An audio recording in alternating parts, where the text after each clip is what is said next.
ጾም ላይ ነው የተጋነነ አይደለም። እውነት ነው። ጾም ላይ እግዚአብሔር እንደዚህ ያለ ጾሙን ባስቸኳይ ፍቺ ጾመኛ ሆኗል ባለው የክርስትና ጾም እንዳይመስል ጾም ስለ አንዳንዶቻችሁ ወይኔ ወንድም ህይወቱ እንዲቀየር ምን አረላ ሌላ ጾም ውስጥ ከተዋለች። ይሄ ሰው ሄዶ ሌላ ነገር ውስጥ ቢገባ ማን ነው ተጠያቂ? ደሞ መጥቶ ነው አልፈልግም ስል ምንድነው ምክንያቷ የሚለው ቶፒክ ነው ለኔ መቅረብ ያለበት እንጂ እኔ ለሱ አልተኛም ስላልኩኝ ኃጢአተኛ ነኝ ተብዬ ልኮነን አይገባም። ምናልባት አሁን እዚህ ጋር ያለችው ልጅ ሚዲያ ሆኖባት ሊሆን ይችላል እንጂ በግል ብትጠየቅ ብዙ የምትናገራቸው ችግር ሊኖር ይችላል። እሱ ፍላጎቱን ብቻ ጨርሶ የሚነሳ ከሆነ እሷ የማትደሰት ከሆነ ቅድም እንዳልኩኝ የማህፀን በር ይቆስላል። ዛሬ ቁስል ነው፣ ነገ ሲደገም ፔን ነው እያለ ይቀጥላል። ጭራሽ ኖርማል ላይፏ ላይም ህመም ነው የሚሆንባት። ተፈጥሮ አንዳንዴ ተፈጥሮዎች ማታስበው አይነት የተፈጥሮ ሁኔታዎች አሉ። በቃ ኤክስፔክት ማታደርገው። እሺ ምን ይሁን? መጽሐፍ ቅዱስ ፍቺን እጠላለሁ ይላል። የእግዚአብሔር ቃል ፍቺን እጠላለሁ ይላል። ምን ይሁን ይሄ ሰውዬ? እሷ ምን ትሁን? እቺ ሴት ምን ትሁን? ምንድነው መደረግ ያለበት? ትልቅ መታየት ያለበት ነገር ምንድነው? ሴት ልጅ ተጋላጭ ነች ለብዙ ችግር። አሁን ለምሳሌ ማለት ነው ሴት ልጅ እየወለደች በሄደች ቁጥር ስሜቷ እየቀነሰ ነው የሚሄደው። ይህንን ወንዱ ያውቃል። ነገ ላለመከልከል ደስተኛ የሆነ የመኝታ ላይፍ ለማሳለፍ ይህን ወንዱ ያውቃል። አንድ ሰው ይሄን ሊያውቅ የሚችለው በምን አይነት መንገድ ነው? ይህንን መጽሐፍ ቅዱስ አያስተምርም። ከዛ ደግሞ ሴት ልጅ ሎድ በበዛባትና ስራ በሰራች ቁጥር ፊሊንጓ እንደሚጠፋም ትምህርት ያስተምረናል ሳይንስ ማለት ነው።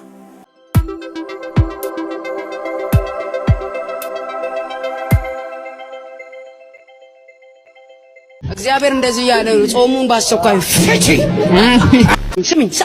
አንቺ ስሚ አሏ እንዳትነካኝ ብላው እንዳትጠጋኔ ጋር ብላ ባሏ ሌላ ሴት ጋር ቢሄድ ማን ነው ኃጢአተኛ? ስለዚህ አንቺ ቤት የተከለከሉ ብዙ ነገሮች አሉ። እውነት ነው። ኦልሬዲ ባሊ ጾም ላይ ነው የተጋነነ አይደለም። እውነት ነው። ጾም ላይ እግዚአብሔር እንደዚህ ያለ ጾሙን ባስቸኳይ ፍቺ ጾመኛ ሆኗል ባለው የክርስትና ጾም እንዳይመስል ጾም ስለ አንዳንዶቻችሁ ወይኔ ወንድም ህይወቱ እንዲቀየር ምን አረላ ሌላ ጾም ውስጥ ከተዋለች። ይሄ ሰው ሄዶ ሌላ ነገር ውስጥ ቢገባ ማን ነው ተጠያቂ? ንቃ ወንድማችን፣ ይሄ ነገር ቢግ ኢሹ አይደለም። ቢግ ኢሹ ካልሆነ እስቲ ግባና ሀሳብ ስጠን። ጀስት እኔ ማወቅ ስለምፈልግ ነው እንደዚህ አይነት ጥያቄ የጠየቁት። ካልሆነ ግን በቃ ኢትስ ናት ቢግ ዲል ብለህ ሀሳብ ደግሞ ብትሰጠን ደስ ይለኛል። ጋድ ኢዝ ጉድ። ሀሳብ መስጠት ደስ ይለኛል። በሀሳብ ላይ ስለሆነ የምናወራውና ማይ ሆፕ የሚል ከላይ ለአንተ እድል ልስጥ። ታች ግን ታፕታፕ ኮፒ ሊንክ አድርጉ። እሺ በጣም አመሰግናለሁ ኒቃ። በዚህ ሶሻል ሚዲያ ላይ ትውልድን ለማስተማር ሰውንም ለማንቃት ጊዜውን የምትጠቀም ሰው ነው ብዬ ይቀበላል። ለውና ግን አንድ ጥያቄ አለኝ ወደ ሀሳቤ ከመግባቴ በፊት። ሞር አሁን ከታች የሚኮሚቱ ሰዎች በአገልጋይዋ ላይ ነው ትልቁን ሀሳብ እያነሱ ያሉትና አሁን ሀሳብኛ መስጠት ያለብን በዚህ እኔ ባለትዳር ነኝ፣ ሚስት አለችኝ፣ የቤተሰብ አባት ነኝና ሞር ግን ሀሳብም የሚሰጡ ሰዎች ያገቡ በዚህ መንገድ ያለፉ ሴቶችም አሉ ወንዶችም አሉ። ያላገቡ ሰዎች እንደው ሀሳብ አይሰጡ አንተ ሀሳብ ስላነሳኝ ማለት ነውና ይሄ የኔ ሀሳብ ነው። ሌላው ደግሞ በመጣው መልእክት ላይ እንግዲህ የሰውን ሀሳብና የመጣውን መልእክት ነው በብዛት የተያዘውና በእርግጥ ይሄ ባዮሎጂካል ኬዝ በተለይ በዚህ ጉዳይ ላይ ቅድም እያሰብኩ ነበር እንደው የጋብቻ አማካሪዎች በዚህ ጉዳይ ላይ መጥቶ ሀሳብ ቢሰጡም ብዬ ማሰብኩኝ። እንግዲህ ዛሬ ለመጀመሪያ ጊዜ ነው ወደዚህ ቤት የገባሁኝና አትከላከሉ ይላል። አዎ አትከላከሉ። ባል እንግዲህ ራሱ ድርሻ አለው። ባል የቤት ምሰሶ ነው። ባል መኝታ አገልግሎት ብቻ አይደለም፣ ሁሉንም የቤቱን ጉዳይ አስፈጻሚ ነው፣ ፈጻሚም ነው። በመነጋገር ማይፈታ ነገር ምንም የለም። በመነጋገር ማይፈታ ነገር ምንም የለም። ምናልባትም የሆነ የጥላቻ ቁርሾ ከሌለበት በስተቀር ያለመግባባት ችግር ከተፈጠረ እንጂ ቢፈጠር እንኳን በዚህ ጉዳይ ውስጥ በመነጋገር አማኞች ከሆኑ በመጸለይ የሌላም ሃይማኖት ካለ በሃይማኖቱ ስርዓት በመፍታት መጨረስ የሚገባው ጉዳይ ነው። በግልጽኝነት በዚህ ትዳር መካከል ግልጽኝነት የለም። የመጣውን መልእክት እኔ በአንድ በኩል የሚቀበለው ነገር አለ። ተነመቀል መልእክት የሚቀበለው ነገር ምንድነው? እግዚአብሔር አምላክ ምናልባት ሊያስተምር ከፈለገ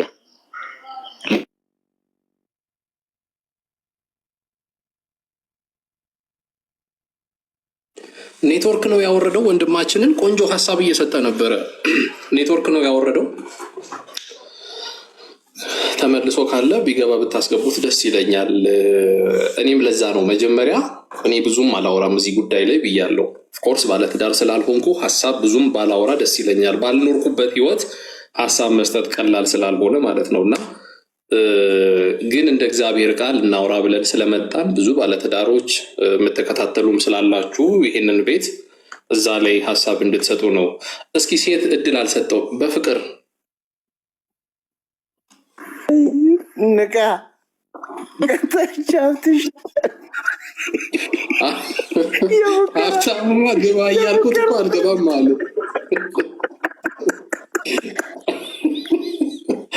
አልገባም ማለት ሰላም ብያለሁ።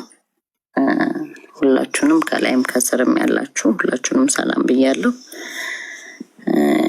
የዚህ ሴትዮ ነገር እንትን ይላል፣ ግን እንደ ሀሳብ ባለትዳር ብቻ ሀሳብ ቢሰጥ ደስ ይለኛል። እኔም እንደ ቀደሙ ሰውዬ የእውነት ባለትዳር ብቻ፣ ምክንያቱም ይሄንን የሚያውቀው እና የሚረዳው እንደገና ይሄንን አይነት ኬዝ የሚገጥመው ባለትዳር ነው እንጂ ሲንግል የሆነ አያውቀውም። ምኑንም የሚያውቀውም ነገር የለም ብዬ አስባለሁ፣ ዝም ብሎ ገብቶ ካልተንቦራጨቀ በስተቀር። እና ባለትዳር የሆናችሁ ገብታችሁ አስተያየት መስጠት ይቻላል። አለበለዚያ ግን ስለ ትዳር ስለ ህይወት ምንም የማታውቁ ሰዎች ገብታችሁ እሷ ናት እሱ ነው እሷ ናት እሱ ነው ብሎ ከማለት እንቆጠብ። ምክንያቱም ትዳር ማለት ኪዳን ማለት ነው።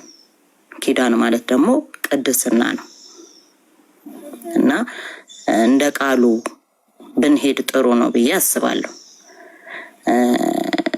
ያንን ስንል የእውነት ትዳሩ ላይ ያለን ባለትዳሮች እውነት በቃሉ እየሄድን ነው ወይ? በተለይ በእንደዚህ ጉዳይ ላይ እየኖርንበት ነው ወይ የሚያስብል ብዙ ምክንያቶችና ብዙ ጥያቄዎች ያስነሳሉ። እንደ ቃሉ ይከብዳል። ብዙ ሰዎች የሚሉት ቅድስና ነው፣ ግን ይሄንን ነገር አይነካኩትም። ለምን እንደሆነ አላቅም። ስለሚያሳፍር ይሁን ምናምን ይሁን አላቅም ለምን እንደሆነ። ግን ትዳር ውስጥ ዋናው ነገር ይሄ ነው ብዬ አስባለሁ። ሊያግባባህ የሚችለውም ሊያፋታህም የሚችለው ብርም ገንዘብም ሰርተህ ልታመጣ ትችላለህ። ይሄ ነገር ግን በስምምነትና በመግባባት ነው የሚሆነው። ማለት እሷ ካልፈቀደች እሷ ካልፈለገች ተብሎ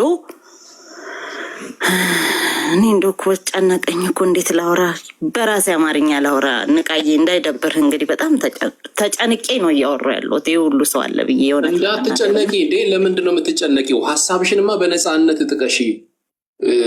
ማለት ለምንድን ነው ጭንቀቱ የገባሽ?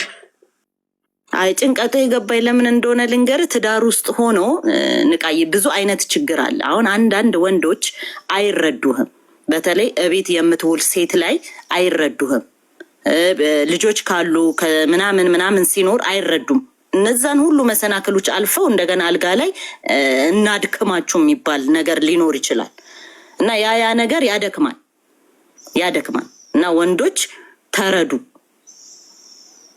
ይሄ ሰው እኔ ቦልካለሁ ቻሉ አስናቁን አትንኩምብኝ። አስናቁኝ አስናቁ ጋር አይደለም ችግራችን። እሷስ እንደፈለገች ትሁን፣ እኛ ሴትዮዋ ጋር ናት። እና ዋናው ምንድነው ወንዶች ትዳር ውስጥ ስትገቡ መረዳት መግባባትን የመሰለ ነገር የለም።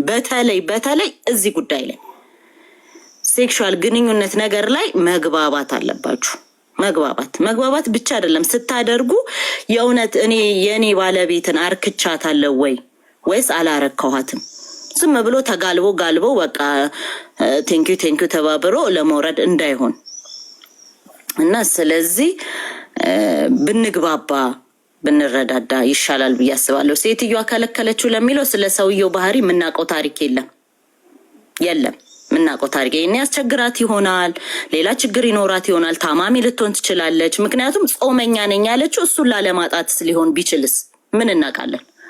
ጾመኛም ልትሆን ትችላለች። ጾመኛ ያለችው እሱን ላለማጣት ሊሆን ይችላል ብዬ አስባለሁ እንደኔ። ምክንያቱም ባሌ ወደ ሌላ እንዳይሄድብኝ ጾመኛ ያለችው ይሄኛውን ይችላል ብዬ አስባለሁ እንደኔ። ምክንያቱም እና እሱን ላለማጣት ሊሆን ይችላል ወይ ደግሞ የሰውየው ችግር ሊሆን ይችላል። አንዴ ከያዘ በረሮ ሊሆን ይችላል፣ ላይወርድ ይችላል፣ ይጋልባል 48 ሰዓት በቀን ደግሞ ይደክማል እንዴ።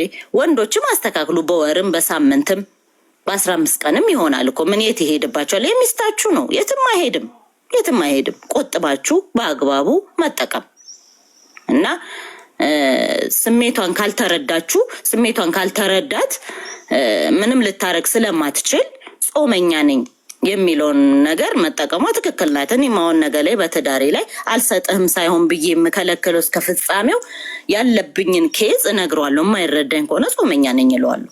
ይሄው ነው ስሩም ጫፉም። አመሰግናለሁ። የምትመክሩኝ ካላችሁ ምከሩኝ።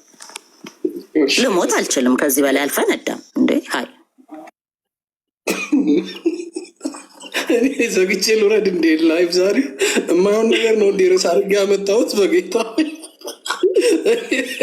እኔ ራሱ እኮ እየተሽኮረመምኩ እያፈርኩ አለኩኝ እዚህ ውስጥ። በቃ ይቅርና ርዕሱ በቃ ወይ ለምን እንዴ ተምስ እንዴ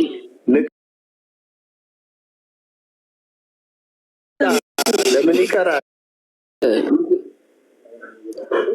ትንሽ ነገር ብዬ ልውጣ ብዬ ነው። ነቢያት ወይ በዚህ ላይ አሁን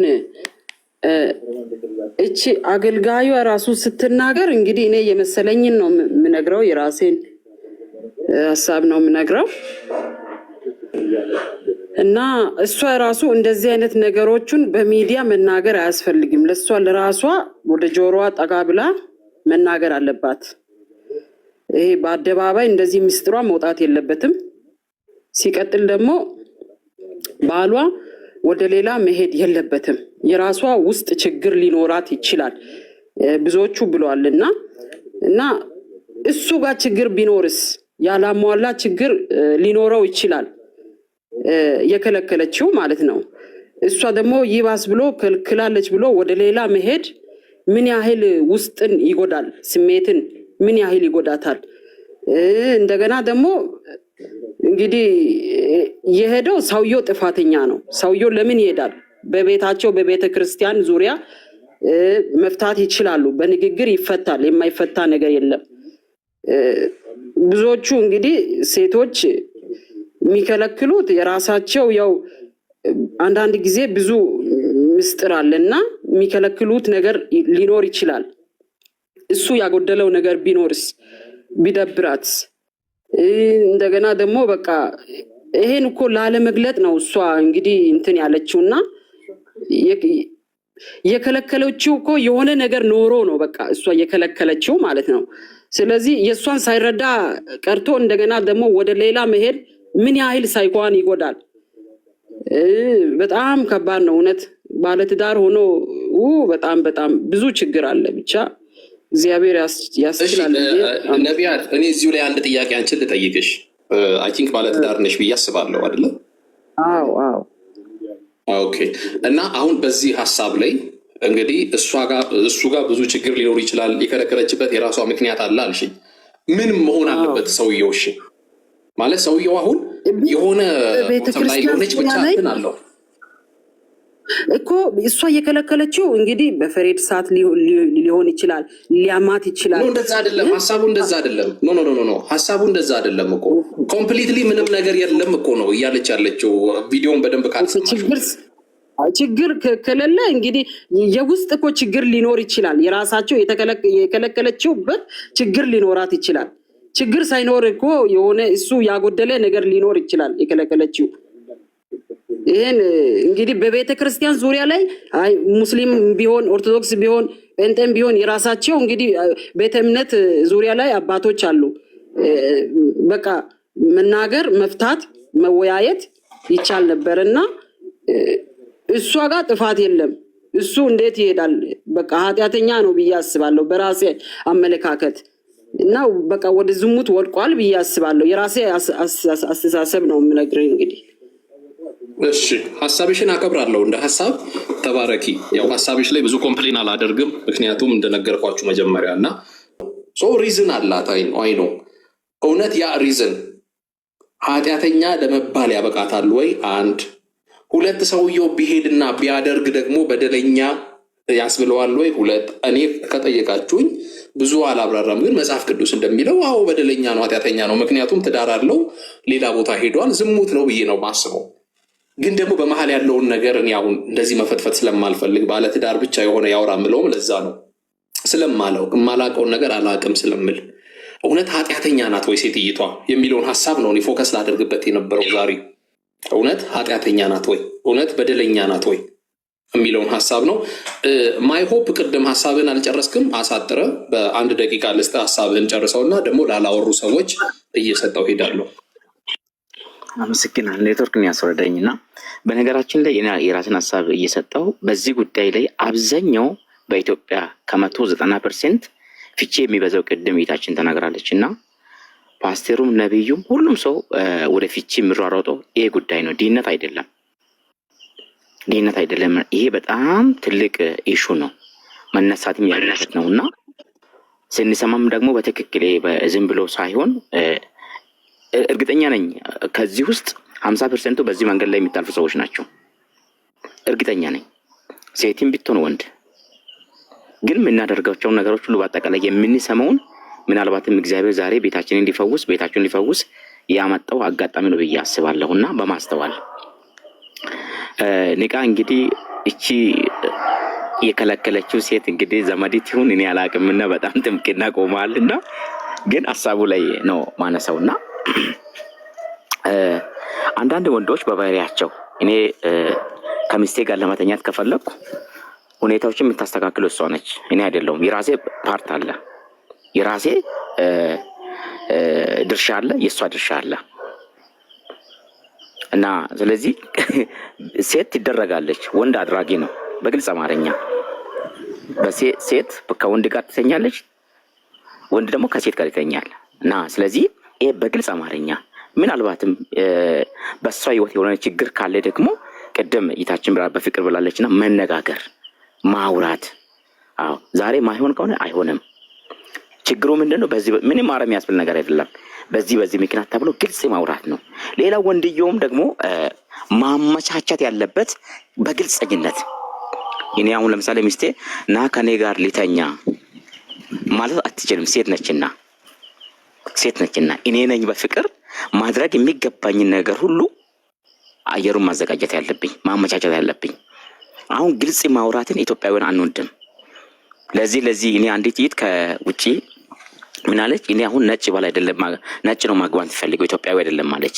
ለምንድን ነው ሲባል በዚህ ምክንያት ማለት ነውና አብዛኛው ሰው ለመፍታትም ለማግባትም ትንቢት ፈላጊ ነው። ድንቢት ፈላጊ ነው። ስለዚህ የምናደርጋቸው ነገሮች በተለይ ባለትዳሮች ንቃንተ መናገር አይገባም። አሁን በዚህ ጉዳይ ላይ የሚያልፉት ሰዎች ጤናማ በሆነ መንገድ መጽሐፍ ቅዱስ ምን ያለ በሚል አቅጣጫ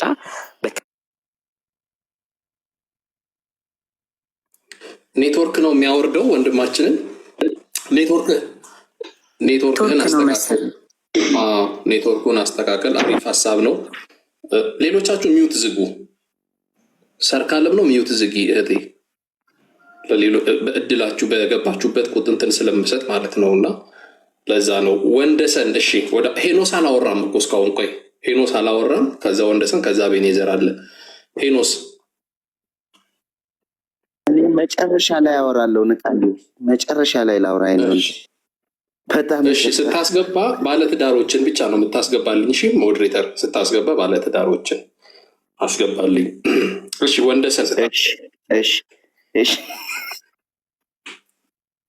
ንቃዬ ተባረክ፣ ኖስም ተባረክ። አሁን በተሰጠው ሀሳብ ላይ ምን ነበረ መሰለ ንቃዬ?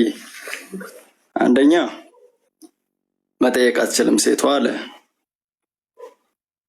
መጠየቅ አትችልም፣ ወንዱ ብቻ ነው መጠየቅ የሚችለው አለ። ትዳር ደግሞ የጋራ ነው። እንደገና ደግሞ ተነጋግረህበት የምታረቀው ነገር ነው። ሴትዮዋም ደግሞ ጌታ ይባርካት ጾም ሽንፍጭ ያለቻት አይደለ? ንቃ ይሰማል? አዎ እየሰማው ነው። እና ምን መሰለ አብዛኛው ሰው የተረዳበት አንግል ግዴታ ጾም ሽንፍቺ በሚለው ዙሪያ ነው። መጽሐፉም ደግሞ የሚናገረው እኛም ትዳር ላይ ትንሽ የጋብቻ ትምህርት ተምረናል እናውቀዋለን። እና ምን መሰለ ይሄ በራሱ አምልኮ ነው ይላል። እና አምልኮ ነው ማለት ምን ማለት ነው? ሁለቱ ተነጋግረው ነገር ላይ እግዚአብሔር ይደሰታል ማለት ነው። ሰውየው ደግሞ ወደ ሌላ እየተንከራተተ ነው የሚለው መንከራተትም አይገባውም፣ እሷም መከልከል ደግሞ አይገባትም። ልትከለክል በፍጹም አይገባም። እንደዚህ አይነት ነገር ተነጋግረው የሚያደርጉት ነገር ነው። የሁለቱም መነጋገር ነው። ወደ ኃጢአትም መሄድ አይችልም እሷም ደግሞ መከልከል አትችልም። ስለዚህ አገልጋዩ እኔ በእርግጥ ልክ ናት ነው የምለው። መንገሯ ግን በጆሮዋ መንገር አለባት። እንደዚህ አይነት ነገር ስትናገር ሄዳ ለእሷ በጆሮዋ ብትነግራት በሚገባት ቋንቋ። ቴንኪዩ። እሺ ቴንኪዩ። እታች ደግሞ ጥያቄ ቅድም የገባው ሰውዬ ሴት አድራጊ ወንድ ሴት ተደራጊ ወንድ አድራጊ ምናምን ብሎ የወረደው አወሳስቦብኝ የወረደው ሀሳብ አለ። ክሊር ብታደርግልኝ ገብተህ ደስ ይለኛል። እስከዛ ግን ለሌሎች እድል እየሰጠው እሄዳለሁ። እሺ በፍቅር ኦኬ። አንስተሽ ነበር። እሱን ላስረዳ ነው። አድራጊና ተደራጊ ያለው ሁል ጊዜ በብዛት ሴክሹዋል እንትን ላይ ስንገባ ባለትዳሮችን ብንሆን ስንፈልግ ግንኙነት ሲያስፈልግ በብዛት ሴቶች እናድርግ ብለው ማለት ግንኙነት እንፈጽም ብለው አይናገሩም እና ወንዶች ናቸው ፍላጎት እንትን የሚሉት እና ያንን ለመግለጽ ነው ሴት ተደራጊ ናት ወንድ አድራጊ ነው ብሎ የተናገረው። ያንን ለማብራራት ነው እንትን ለማለት ፈልጌ ነው። ይሄን ለማለት ፈልጎ ነው። አድራጊ ነው ተደራጊ ነው ያው መደራረግ ነው። ሁሉም ለነገሩ ሁለቱም ይደራረጋሉ። ግን ዋናው አድራጊው ሚና የሚጫወተው ወንድ ነው። ምክንያቱም አስረጋዡ ወንድ ነው፣ የምታረግዟ ሴት ናት። ያው ነው፣ አጭርና ግልጽ ነው። ምንድነው ግራ የሚገባችሁ? ምን አዲስ ነገር አታድርጉት እንጂ ሁላችንም የምናውቀው ነው እኮ። ሃይ እሺ፣ አትቆጭን። እሺ አቤኔዘር ወደ አንተ ልምጣ።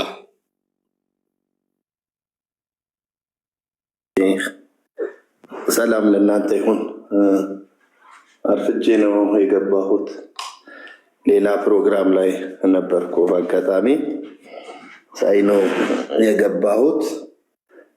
ሁላችሁንም የምትሉትን ሰምቻለሁ፣ ግን እኔ ከሁሉም ጋር አልስማማም። ትክክል ነው ብዬም አላምንም። መመዘኛዬን አቀርባለሁ። ሴትዮዋም ልክ አይደለችም። እየተሰጠም ያለው ሀሳብ መጽሐፍ ቅዱሳዊ አይደለም። እስካሁን ከሰማኋቸው አንደኛ ቆሮንቶስ ምዕራፍ 7 ጳውሎስ ይህን ጥያቄ ተጠይቆ ነበረ። የመለሰው መልስ ለአንብብ፣ ስሙኝ በጌታ ፍቅር። ስለ ጻፋችሁልኝስ ነገር ከሴት ጋር ለመገናኘት ለሰው መልካም ነው። ነገር ግን ስለ ዝሙት ጠንቅ ለእያንዳንዱ ለራሱ ሚስት ትኑረው፣ ለእያንዳንዲቱም ደግሞ ለራሷ ባል ይኑራት። ባል ለሚስቱ የሚገባትን ያድርግላት፣ እንደዚሁም ደግሞ ሚስቱ ለባሏ። ቁጥር 4 ሚስት በገዛ ስጋዋ ላይ ስልጣን የላትም፣ ስልጣን ለባሏ ነው እንጂ። እንዲሁም ደግሞ ባል በገዛ ስጋው ላይ ስልጣን የለውም፣ ስልጣን ለሚስቱ ነው እንጂ። የተነሳው ችግር ስፔሲፊካሊ ቁጥር 5 ለጸሎት ትተጉ ዘንድ ተስማምታችሁ ለጊዜው ካልሆነ በቀር እርስ በርሳችሁ አትከላከሉ። ራሳችሁን ስላለመግዛት ሰይጣን እንዳይፈታተናችሁ ደግሞ አብራችሁ ሁኑ ይላል መጽሐፍ ቅዱስ። ስለዚህ ሁል ጊዜ በሚነሱት ስህተቶች፣ በሚፈጠሩት ነገሮች የእግዚአብሔር ቃል ምን ይላል?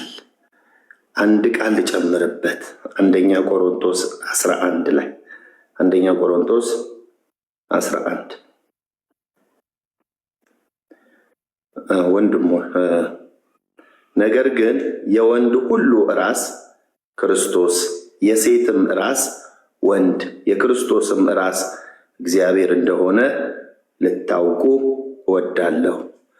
ከጊዜ አኳያ በቃሌ ልንገራችሁ። ኤፌሶን ላይ ሁለታቸውም ለእግዚአብሔር ተገዙ ይልና ሴት ለባሏ ትገዛ የሚለው አተረጓጎም በኢትዮጵያኛ ትክክል አይደለም። ትታዘዝ በሚል ነው። ትገዛ ማለት ትረገጥ፣ እሱ የበላዩ ይሁን፣ ይግዛት፣ እንደፈለገ ያድርጋት አይደለም።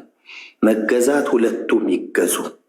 እሱ ለእግዚአብሔር ይገዛ፣ እሷ ለሱ ትገዛ። ሁለቱም ለጌታ ይገዙ። ኦፍኮርስ የሚከብደው መገዛት ነው። በጣም የሚከብደው መገዛት ነው። ወደዚህ ቃል ስንመጣ ሴት በራሷ ላይ ስልጣን የላትም፣ ስልጣን ለባሏ ነው እንጂ። ሲጾሙም አብረው ይጾሙ፣ ሳይጾሙም አብረው አይጾሙ። አሁን ቅድም የተባለ ፈጽሞ የተሳሳተው ነገር ወንድ አድራጊ ነው፣ ሴት ተደራጊ ነው፣ የተሳሳተ አባባል ነው። ሴቷም ስሜት አላት፣ ደስ እያላት ነው፣ ወንዱም ስሜት አለው። ይህ በደስታ የሚደረግ መጽሐፍ ቅዱስ ሲናገር ጋብቻ ቅዱስ ነው፣ መኝታውም ንጹሕ ነው። እንግዲህ እግዚአብሔር ያጣመረው ሰው አይለየው ተብሎ ፕሪንሲፕል የተቀመጠለት ነው። ስለዚህ ቅድም አሁን አንቺ ከልክለሽው ባልሽ ወደ ዝሙት ቢሄድ ማን ነው ኃጢአተኛ? ለምንድን ነው አንድ ቀን ወሲብ ቀርቶበት ጋለሞታ ቤት የሚሄድ ነው ወይ? የተከፈለለት ደም አያውቅም ወይ? ህሊና የለውም ወይ? ሚስቱን የምወዳት ከሆነ ሚስቴ ለወሲብ ነው ወይ የምወዳት? ለወሲብ ነው ሚስቴ የምወዳት? ለወሲብ አይደለም ሚስቴ። በትዳር ውስጥ ወሲብ አለ እንጂ ወሲብ ትዳር አይደለም። ሆኖም አያውቅም። ነገር ግን ህሊና አለ። ካመማት ሲጀመር እያስታመመ ስለ ህመሟ እንጂ ሴቷ ስትፈልግ እሱ የታመመ ቀን በኩል ነው የሚታየው። ሁለቱ አንድ ስጋ ናቸው። እሷ በምትፈልግ ቀን ማስተማር መቻል አለበት። ግልጽነት ማስተማር እንደ እግዚአብሔር ቃል መጽሐፍ ቅዱስ ያስተምራል። የመኃልየ መጽሐፍ ብታነቡት የፍቅር ታሪክ ነው። ይፈቀዳል መጫወት፣ መሳቅ፣ ማውራት፣ ስለ እያንዳንዱ ነገር መነጋገር ይፈቀዳል። ስለዚህ ባሎች ሚስቶቻቸውን ንግግር ማሰልጠን አለባቸው፣ ማስተማር አለባቸው። የእግዚአብሔር ቃል ምን ይላል? ስለዚህ ጉዳይ የእግዚአብሔር ቃል ምን ይላል? ቅድም አሁን የሚነሱ ነገሮች ባለትዳሮች ናቸው። እሱ ችግር ቢኖርበትስ? እሷ ችግር ቢኖርባትስ? መልእክቱስ ሐሰት ቢሆን? ሴትዮዋ የምታወራው ነገርስ ፈጠራ ቢሆን? በዚህ በኩል ስለምን አታዩትም? ሴትዮዋ ሳፍራ ቢሆን? አንድ እነኚህ ሰዎች የእግዚአብሔር ቃል ቢያውቁ መልሱ ይሄው አንደኛው ቆሮንቶስ ላይ ነበራቸው። ሴት ልጅ በኢትዮጵያ ሕገ መንግስት ውስጥ በትዳር ውስጥ ወሲብ የመከልከል መብት የላትም። መከልከል አትችልም። ሕግ ያስገድዳታል። አስገድዶ ደፈረኝ ብላ ፍርድ ቤት መክሰስ አትችልም። ይሄ የኢትዮጵያ ሕገ መንግስት ነው የሚናገረው። እዚህ መጽሐፍ ቅዱስ ላይ ደግሞ ሴት በራሷ ላይ ስልጣን የላትም። ስልጣን የባሏ ነው። በቃ አምባጓሮ የሚፈጠረው መጀመሪያውኑ እንደ እግዚአብሔር ቃል ስለማይኖር በመካከል እግዚአብሔር ዳኛ፣ እግዚአብሔር አዋቂ፣ የዛ ትዳር ባለቤት እግዚአብሔር፣ የኢኮኖሚ ባለቤት ብዙ ጊዜ ባል ስለሚሆን ሚስት የት ይዋል የት ይግባ ልክ መሽሩፍ እንደ እንትን ስለምትጠይቅ አብዛኞቹ ችግር ያሉት እንደ እግዚአብሔር ቃል ካለመኖር የተነሳ ስለሆነ ወደ እግዚአብሔር ቃል እንመለስ። ይሄ ትምህርት ይሆናል። ሌላ ቅድም አንድ የተነሳ ነገር አለ። የቤተ ክርስቲያን ሽማግሌ በትዳር መካከል ሽማግሌ ፓስተር እንዲጠራ አይፈቀድም። ሁለቱ ፓስተር እንዲጠራ አይፈቀድም። ሁለቱን ትምህርት የለም። እግዚአብሔር ያጣመረው ሰው አይለየው ተብሎ ተጽፏል። በትዳር ውስጥ አባት እናት አትፈተፍትም፣ ወንድሞች እህቶች አይፈተፍቱ፣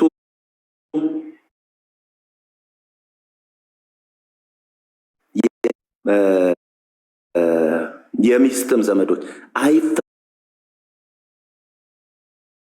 አይፈቀድላቸውም። ሁለት ብለው በጸሎት እንደ እግዚአብሔር ቃል ችግሮቻቸው ይፈታሉ። ያለበለዚያ ግን ወገኖች መካከል በሚፈጠር ግጭት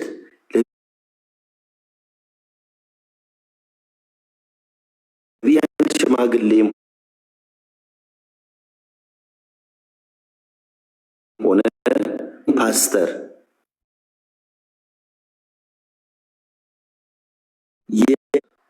መሆን አለባቸው። አንደኛ እውነትን ተነጋግራችሁ፣ ሁለተኛ ወዳህ፣ ሶስተኛ በጌታ የሆነች አንተም በጌታ የሆንክ። ስለዚህ እምነት፣ እውነት፣ ፍቅር ሶስቱ የትዳር መሰረቶች ናቸው። ተማምነህ ነው። በብዙ ሴቶች መካከል አምና የምትለቅህ አምናህ ነው። በብዙ ሴቶች መካከል አምነህ የምትለቃት አንተ አምነሃት ነው። ተማምናችሁ ተዋዳችሁ ያለ አንቺ ገላ ሌላ ገላ ለኔ መጋዝ ነው የሚል እምነት ገንብተህ በትዳር ውስጥ በእግዚአብሔር ሕዝብና በእግዚአብሔር ፊት ለዘላለም በህመም በደስታ ላልለይሽ ላልለወጥ እስከ ሞት ድረስ ብለህ ያገባሃትን ሚስት ግጭት ሲፈጠር ሽማግሌ ጋር እነገሌ ጋር አንጠልጥለህ ልትወስዳት አትችልም። ዝግ ነው በሩ። አትወስድም። እኔ ራሴ አልፈቅድልህም። ከዛሬ ጀምሮ አትወስድም። አንተው ትፈታለህ። ስለዚህ የእግዚአብሔር ቃል ስትጸልዩ አብራችሁ ተስማምታችሁ፣ ከገደፋችሁም አብራችሁ ተስማምታችሁ፣ በገላችሁ ላይ መብት ስለሌላችሁ ተስማምታችሁ አድርጉ ብሎ ስለ ስምምነት መጽሐፍ ቅዱሳችን ይነግረናል። ይህን ቃል ካወቅን በኋላ በወሲብ ምክንያት የሚያጋጨን ጉዳይ አይኖርም፣ ሊኖርም አይችልም። ሁለት ስሜት የጋራ ነው እንዴ? ሴቷስ ስሜት የላትም? አላት። ወንዱም ስሜት አለው። እግዚአብሔር ደግሞ እኛ ክርስቲያኖች በትዳራችን ውስጥ እርካታ አስቀምጧል። ሴሰኞች አይደለንም። በባሏ የማትረካ ሴት የለችም። በሚስቱ የማይረካም ወንድ የለም። ትክክለኛ የእግዚአብሔር ቃል እንደተጻፈ የምንኖር ከሆነ በዓለም ያለው ነው ቅድም ሲዘረዘር የነበረው። ለዚህም ነው ብዙ ጥናት ብዙ ውይይት ተደርጎበት እኔ በማገለግልባት ቤተ ክርስቲያን ከጋብቻ ውጪ የተነካኩ በጮኝነት የተነካኩ ባልና ሚስቶች መድረክ ላይ አታጋባም። በጓዳ ነው የሚጋቡት። ሰርተፍኬቱም የወርቅ አይደለም፣ በወርቅ ቅብ የሚሰራ አይደለም፣ ዝቅ ያለ ነው። ስለዚህ ምንድን ነው ማለት ነው ቤተ ክርስቲያን የምታበረታታው? ከጋብቻ በፊት ክልክል ነው። ምክንያቱም መጽሐፍ ቅዱስ ምንድን ነው? ጋብቻ ቅዱስ ነው መኝታውም ንጹሕ ነው ሲል መኝታ ያለው ከጋብቻ በኋላ እንደሆነ እንጂ ኢቭን በጮኝነት ጊዜ እንደሌለ እናስተምራለን። እውነቱም ይሄ ነው። ስለዚህ ባልና ሚስቶች በትዳር ውስጥ እግዚአብሔር ባለበት መንፈስ ቅዱስ ባለበት ትዳር ውስጥ እርካታ አለ። እርካታ ያስቀመጠው እግዚአብሔር ነው። ወደ እግዚአብሔር ቃል እንመለስ፣ የእግዚአብሔርን ቃል እንስማ በሚለው ጨርሳለሁ። እሺ አቤኔዘር ተባረክ፣ ጸጋ ይብዛልህ። ትልቅ ነገር ነው ያስቀመጥከው። እግዚአብሔር ይባርክ። መልሼ ግን አንዳንድ ጥያቄዎችን ደግሞ ጠይቀሃለሁ ለሌሎች እድል ከሰጠው በኋላ አቤኔዘር ጋር ጥያቄዎችም ስላሉኝ እንጠያየቃለን ማለት ነው። ተባረክ። እሺ ቻሎክ ሰላም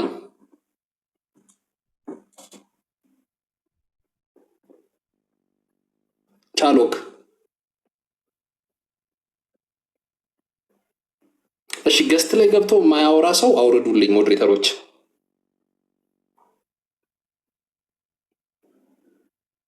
በቃ አታስገቡ፣ ደግማችሁ አታስገቡ። እሺ ወንደሰን ወደ አንተ አላወራም አይደል? ወንደሰን አውርቻለሁ ነቃዬ። ኦኬ አወራ። ሶሪ ይቅርታ በጣም እሺ። ሰርካለም አመሰግናለሁ። ሰላም ለእናንተ ይሁን፣ ተባረኩ። ሀሳቡ እንደ ሀሳብ ለመወያያነት መቅረቡ በጣም ጥሩ ነው። ምናልባት እኔ መጽሐፍ ቅዱሳዊውን ነገር ወንድማችን አቤኔዘር በጣም ሀሳቤን በሙሉ ወስዶብኝ ገልጿል እና ደስ እያለኝ ነው የሰማሁት። እንደ እግዚአብሔር ቃል ጋብቻ ውስጥ ምን አይነት ህይወት ሊኖር ይገባል የሚለውን ነገር በደንብ እያብራራ ነበር። እኔ ግን ምናልባት ለመጨመር ብቻ ያክል የቀሩኝን ሀሳቦች ብቻ ተናግሬ እወጣለሁ እና ምንድነው የመጀመሪያ መልእክት፣ ያው በነቢያት ጸጋ አምናለሁ። እግዚአብሔር ዛሬም በነቢያት ይሰራል። ነገር ግን እኔ መርጠን የነቢያትን አገልግሎት መቀበልም በህይወታችን ውስጥ ማስተናገድም ያለብን ይመስለኛል እና በግሌ በእርግጥ የእህታችንን አገልግሎት እኔ እውነት ለመናገር አልቀበልም፣ አገልግሎቷን በአጠቃላይ። ምክንያቱም አንድ አገልግሎት ወደ ክርስቶስ ማዕከል ሆነ ወደ ክርስቶስ ሊያደርሰን የሚገባ መሆን መቻል አለበት እንጂ የስጋዊ ፍላጎቶቻችንን ወይም መስማት የምንፈልጋቸውን ነገሮች የሚነግረን መሆን አለበት ብዬ ስለማላምን እንደ እግዚአብሔር ቃል። ከዛ ውጪ ግን በጋብቻ መካከል ይሄ ነገር እንዲህ አይነት ግንኙነት ላይ ክፍተት መፈጠር ለልዩ ልዩ ነገሮች ሊያጋልጠን ይችላል። ነገር ግን ቅድም ወንድሜ አቤኔዘር ተናግሮታል። እሷ ስለከለከለች እሱ መሄዱ የእሷ ኃጢአት ተደርጎ የሚወሰድበት ምንም መጽሐፍ ቅዱሳዊ ግራውንድም የለውም። እንደዚህ አይነት ተቀባይነት ያለው ሀሳብ መጽሐፍ ቅዱስ ላይ በአንድም ስፍራም የለም። ከዛ ባሻገር አትከላከሉ ተብሏል። አለመከላከል ተገቢ ነው። ግን አንዳንድ ጊዜ ደግሞ ትዳር ውስጥ እንዲህ አይነት ክስተት እንዲከሰት የሚያደርገው ሪሌሽንሺፕ ውስጥ ያለ የሆነ ጋፕ ይኖራል እና ያ ጋፕ ካልተስተካከለ እንዲህ አይነት ችግሮች ይፈጠራሉ እና መጽሐፍ ቅዱስ ምን ይላል? ክርስቶስ ቤተክርስቲያንን እንደወደደ ባል ሚስቱን ይውደዳት፣ ሚስት ደግሞ ለባሏ ትገዛ ይላል። ስለዚህ ክርስቶስ ቤተክርስቲያንን የወደደበት ፍቅር ምን አይነት ነው? ባል ሚስቱን የሚወድበት ፍቅር ምን አይነት ነው? ሚስትስ ለባሏ በምን መልኩ ነው የምትገዛው? ቅድም ስለመገዛት ወንድሜ አቤኔዘር በደንብ አብራርቶታል፣ አልደግመውም። ግን በመካከላቸው እሷም የመገዛት እሱም ደግሞ ክርስቶስ ቤተክርስቲያንን በወደደበት ፍቅር ልክ ሚስቱን የመውደድ ኃላፊነት አለባቸው። ስለዚህ በፍቅር ግልጽነት መነጋገር፣ ችግሮች ለምሳሌ አንዳንድ ባል ሚስቱ የማያስደስታት ውሎ፣ ሚስቱ የማያስደስታት ህይወት እየኖረ ከዛም በኋላ ምሽት ላይም ይሆናል ወይ ኤኒ ታይም የአልጋ ፍላጎት ሊኖረው ይችላል።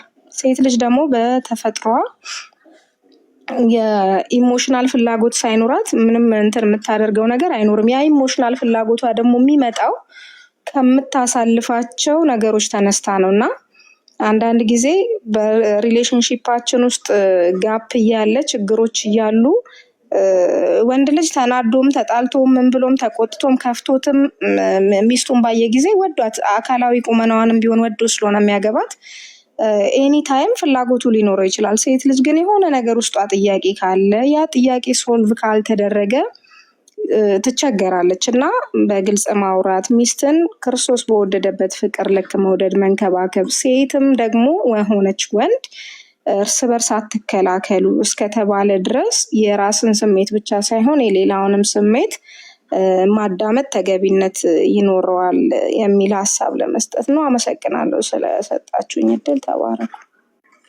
እሺ ተባረኪ ሰርካለም፣ ጸጋ ይብዛልሽ። አመሰግናለሁ። እታች ኮፒ ሊንክ ታፕ እያደረጋችሁ ቀጥሉ። ሰብልዬ እንኳን ደህና መጣሽ።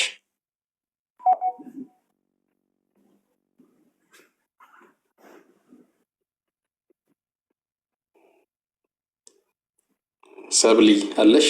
ሚዩት ላይ ነሽ። ከሌለሽ ችግር የለውም፣ ወደ ሌላ አልፋለሁ። ወይ ደህና አመሻችሁ። ወይ ነቃይ፣ እንዴት አመሻችሁ? ሰብሊ ሰላም ላንቺ ይሁን። እግዚአብሔር ይመስገን።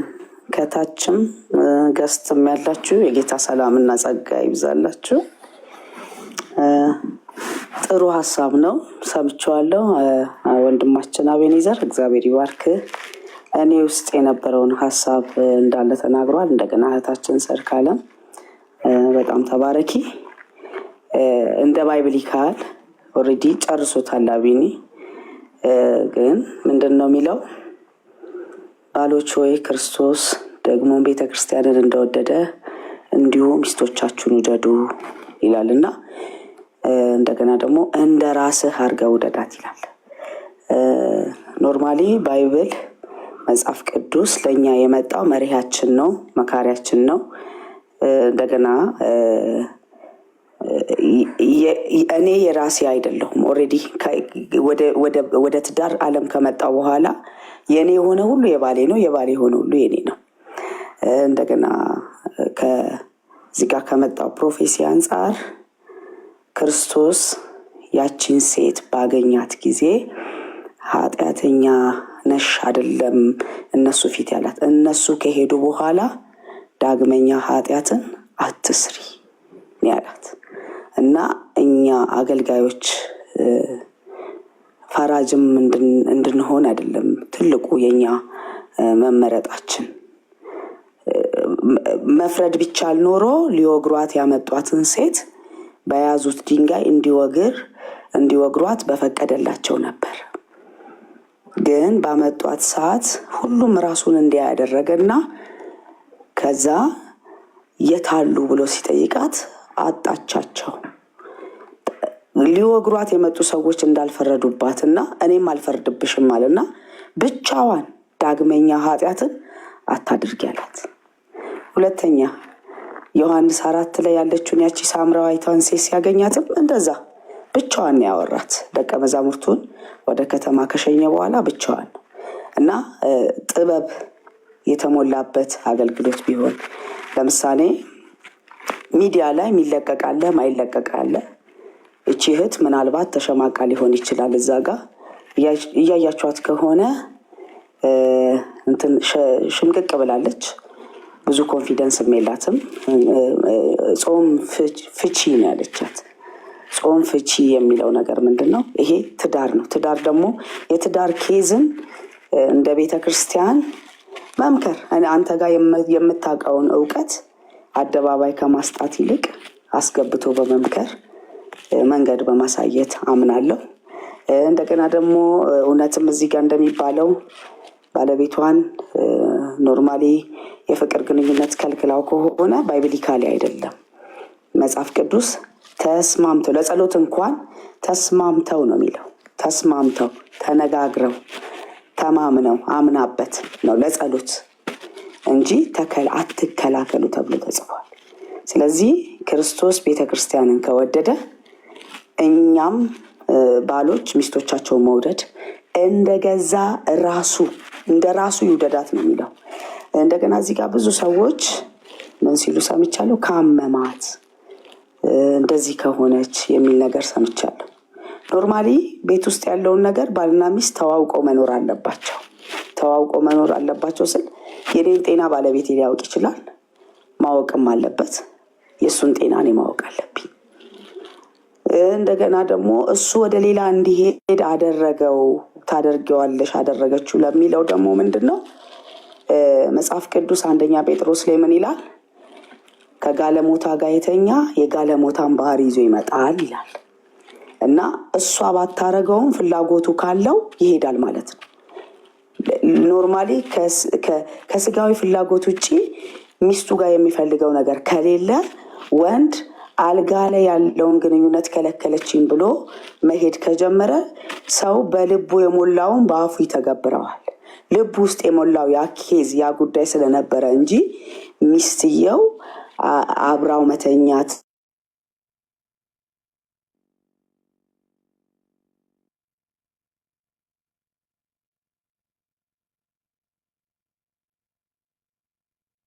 አይሰማም። ይቆራረጣል። ሰብሊ ድምፅሽ ተቆራርጧል። እታች ያላችሁ ውስጥ ኮፒ ሊንክ ታፕ እያደረጋችሁ ቀጥሉ። የኔ ይሰማል አይደለ? ይሰማል። ኦኬ ኔትወርክ ነው መሰለኝ ዛሬ ግን በጣም አስቸጋሪ ነው መሰለኝ። እና ቢላል ወደ አንተ ልምጣና አይ ነው እነሱ ጋር ነው እያልኩ ያለሁት። ቢላል ሰላም ላንተ ይሁን ወንድሜ፣ እንዴት ነህ? እግዚአብሔር ይመስገን። እንዴት ናችሁ? ሁላችሁም ከላይ ያላችሁ ከታች ያላችሁ ሁላችሁም ደህና ናችሁ ወይ? እኔ ደህና ነኝ፣ እግዚአብሔር ይመስገን አለው። እግዚአብሔር ይመስገን። ምን ትላለህ? እዚህ ላይ ሀሳብ አለ? እኔ ባለትዳር አይደለህም አይደል? እኔ አይደለሁም። ባለትዳር ካልሆንክ ሀሳብ አንሰጥም ብያለሁኝ እና ጀስት ሰላም እንድትለን በወቃ ያስገባው በማታውቀው ነገር እና ዝም ማለት ይሻላል።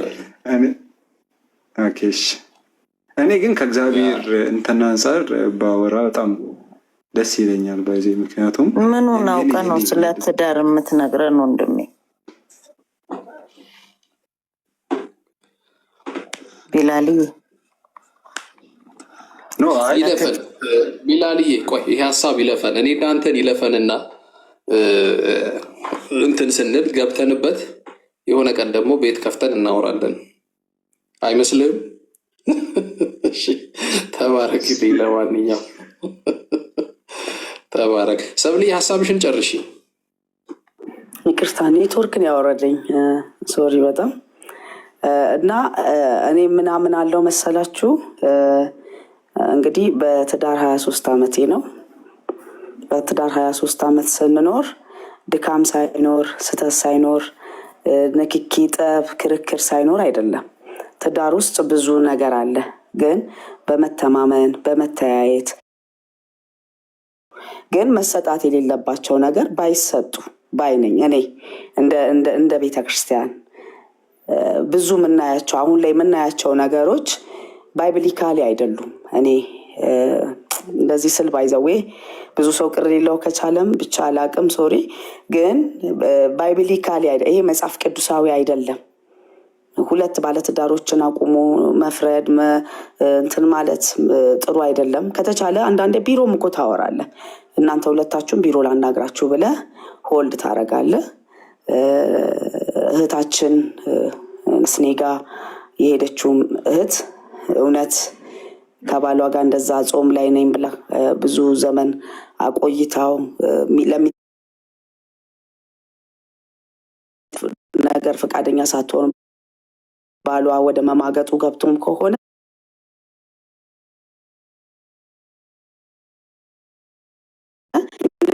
እንትን ነው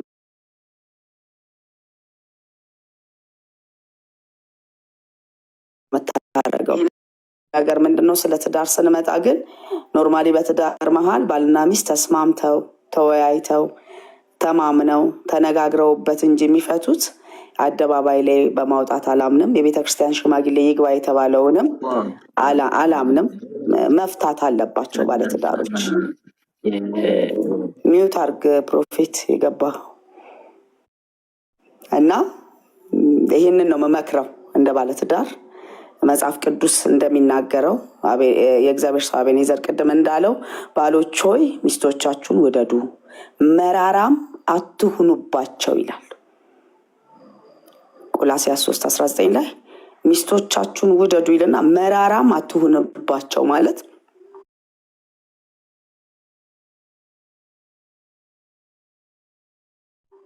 አታስቆጣቸው ማለት ነው። መጽሐፍ ቅዱስ ላይ እዛው ጋር ይልና ሚስቶቻችሁን አታስቆጧቸው። ስለዚህ መራራ ምንድን ነው?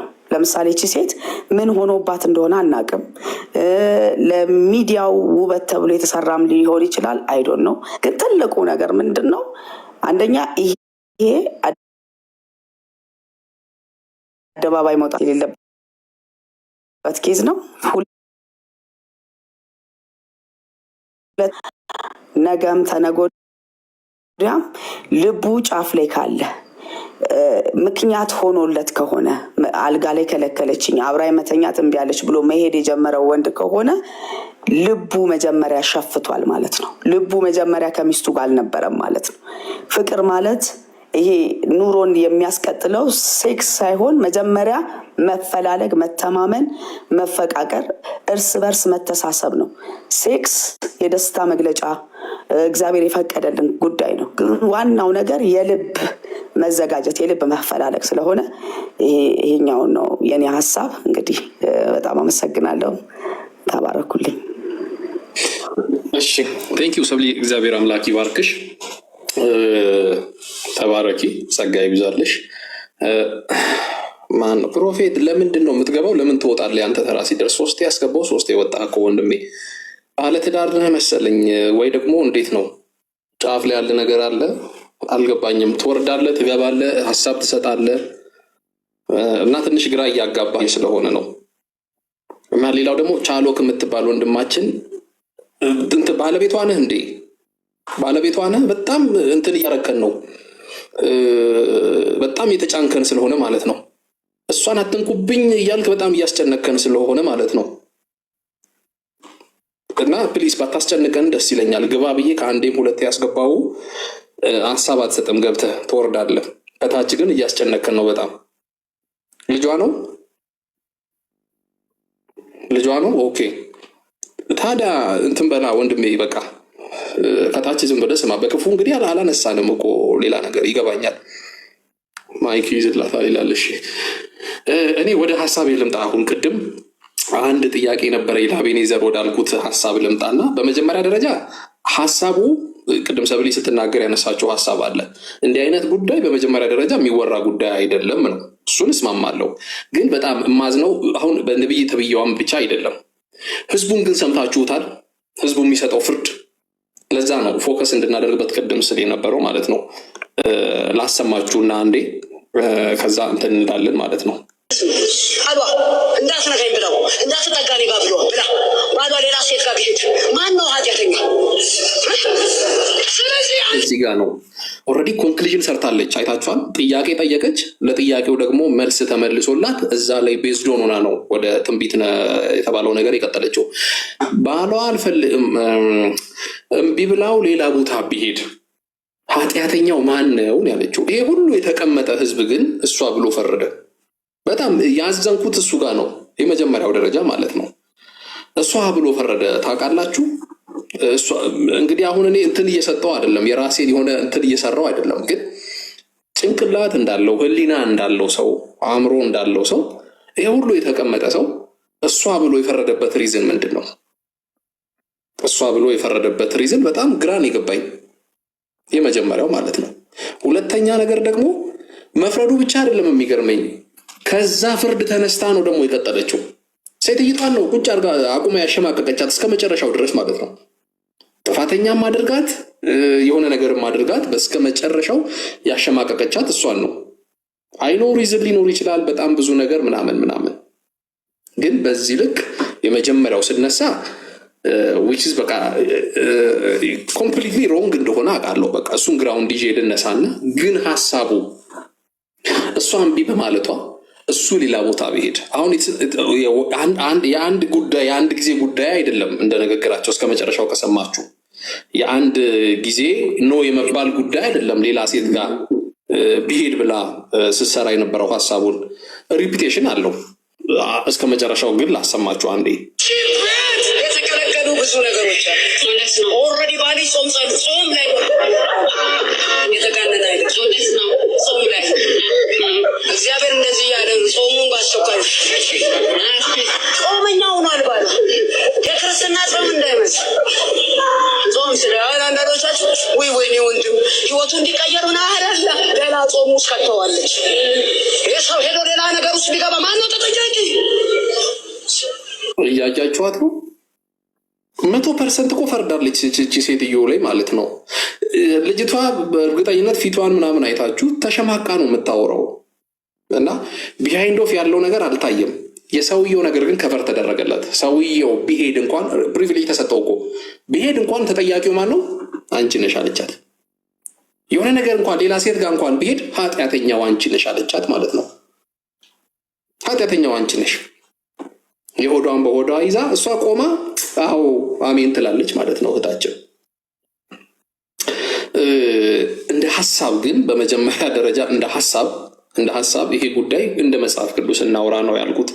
እሷ እምቢ ማለት ያው ባለትዳሮች አውሩ ብያለሁ። እኔ ብዙም እዚህ ላይ አላወራም። እንደ ሐሳብ እምቢ የማለት መብት የላትም። ፍቃድ የሚባለው ነገር ተነስቷል። አትከላከሉ የሚል ነገር ተነስቷል። ቅድም ስታወሩ አቤኔዘርም ግን አንድ ጥያቄ የምጠይቅህ ጥያቄ አለ። ቅድም ያወራው ሐሳብ አይ አግሪ በጣም እስማማለሁ። እንደ እግዚአብሔር ቃል ያወራውን እዛ ላይ ምንም ደውት የለብኝም፣ ምንም ሐሳብ እንትን የለኝም።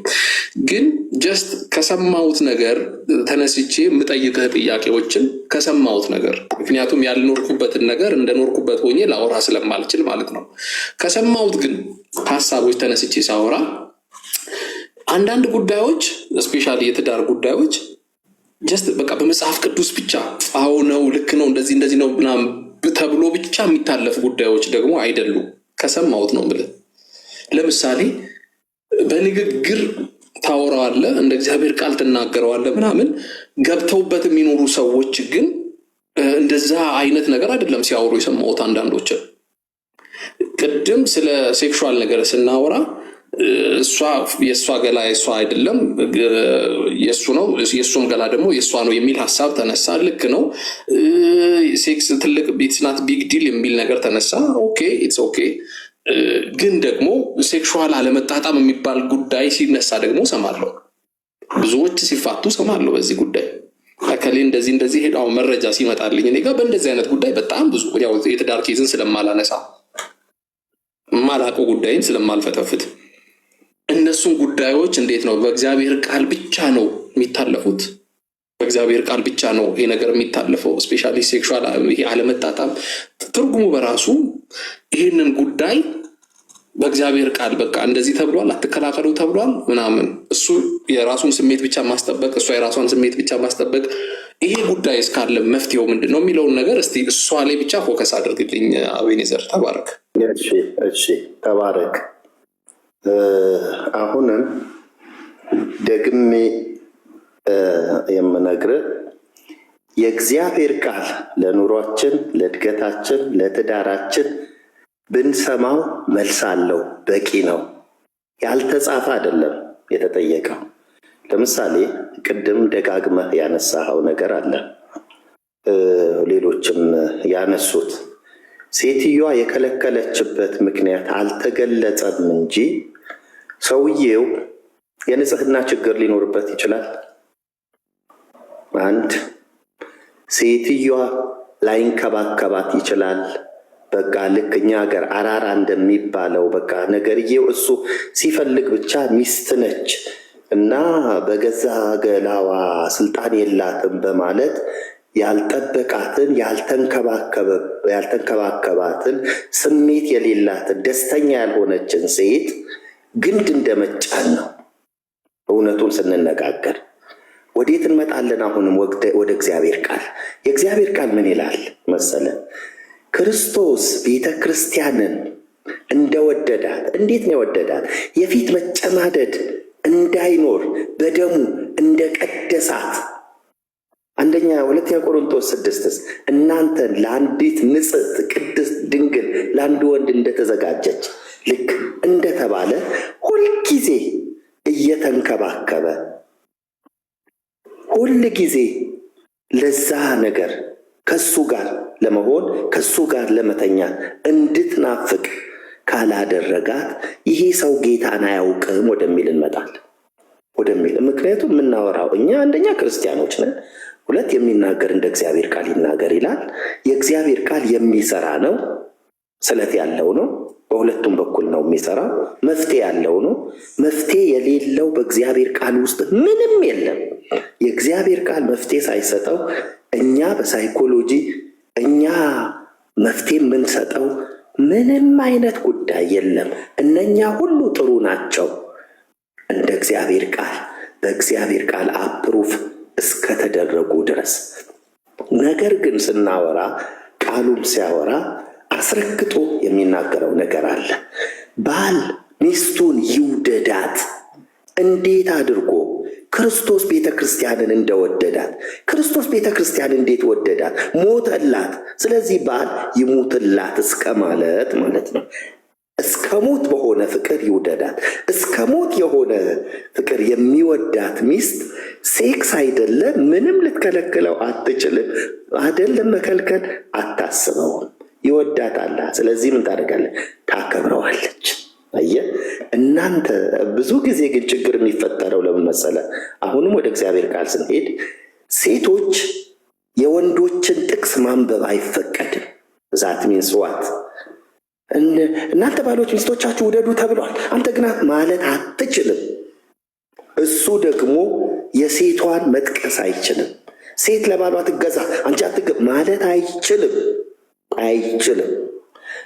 የእሱ ድርሻ ምንድን ነው? እሱ የታዘዘው ውደዳት፣ የፊት መጨማደድ እስከማይኖር፣ መራራ አትሆንባት፣ ወልዳ የምትሰጥህ ነች፣ ደስ የምታሰኝህ ነች፣ ረዳትህ ነች፣ እናትና አባቷን ጥላ የመጣች አንተን መርጣ ከአንተ ጋር ብቻ ነው ራቆቷ የምትቆመው።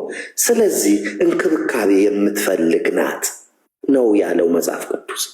ይህን ያህል የሚንከባከብሽ የሚወድሽ ባልሽ አክብሪው። መጽሐፍ ቅዱስስ ምን ያስተምራል? ገላትያ 4 ስለ ሳራ ሲያነሳ ጨዋይቱ ይላታል። አጋር የሲናይቱ ይላል። ጨዋይቱ እናታችን ከላይ ናት የሚላት ጴጥሮስ ሲገልጻት ሳራ አብርሃምን ጌታዬ ጌታዬ ብላ በመጥራቷ አሁን ላሉት ሴቶች ምሳሌ ሆነች ይላል። ዘፍጥረት 19 ላይ አንድ ነገር ትመለከታላችሁ።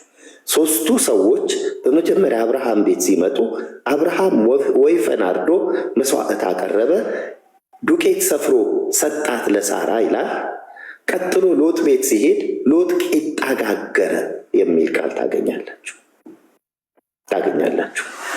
ስለዚህ ሳራ ጨዋይቱ የተባለችው ባሏ አብርሃምን ስላከበረችው ነው፣ ጌታዬ ስላለችው ነው። ለአሁን ሴቶች ምሳሌ ሆነች።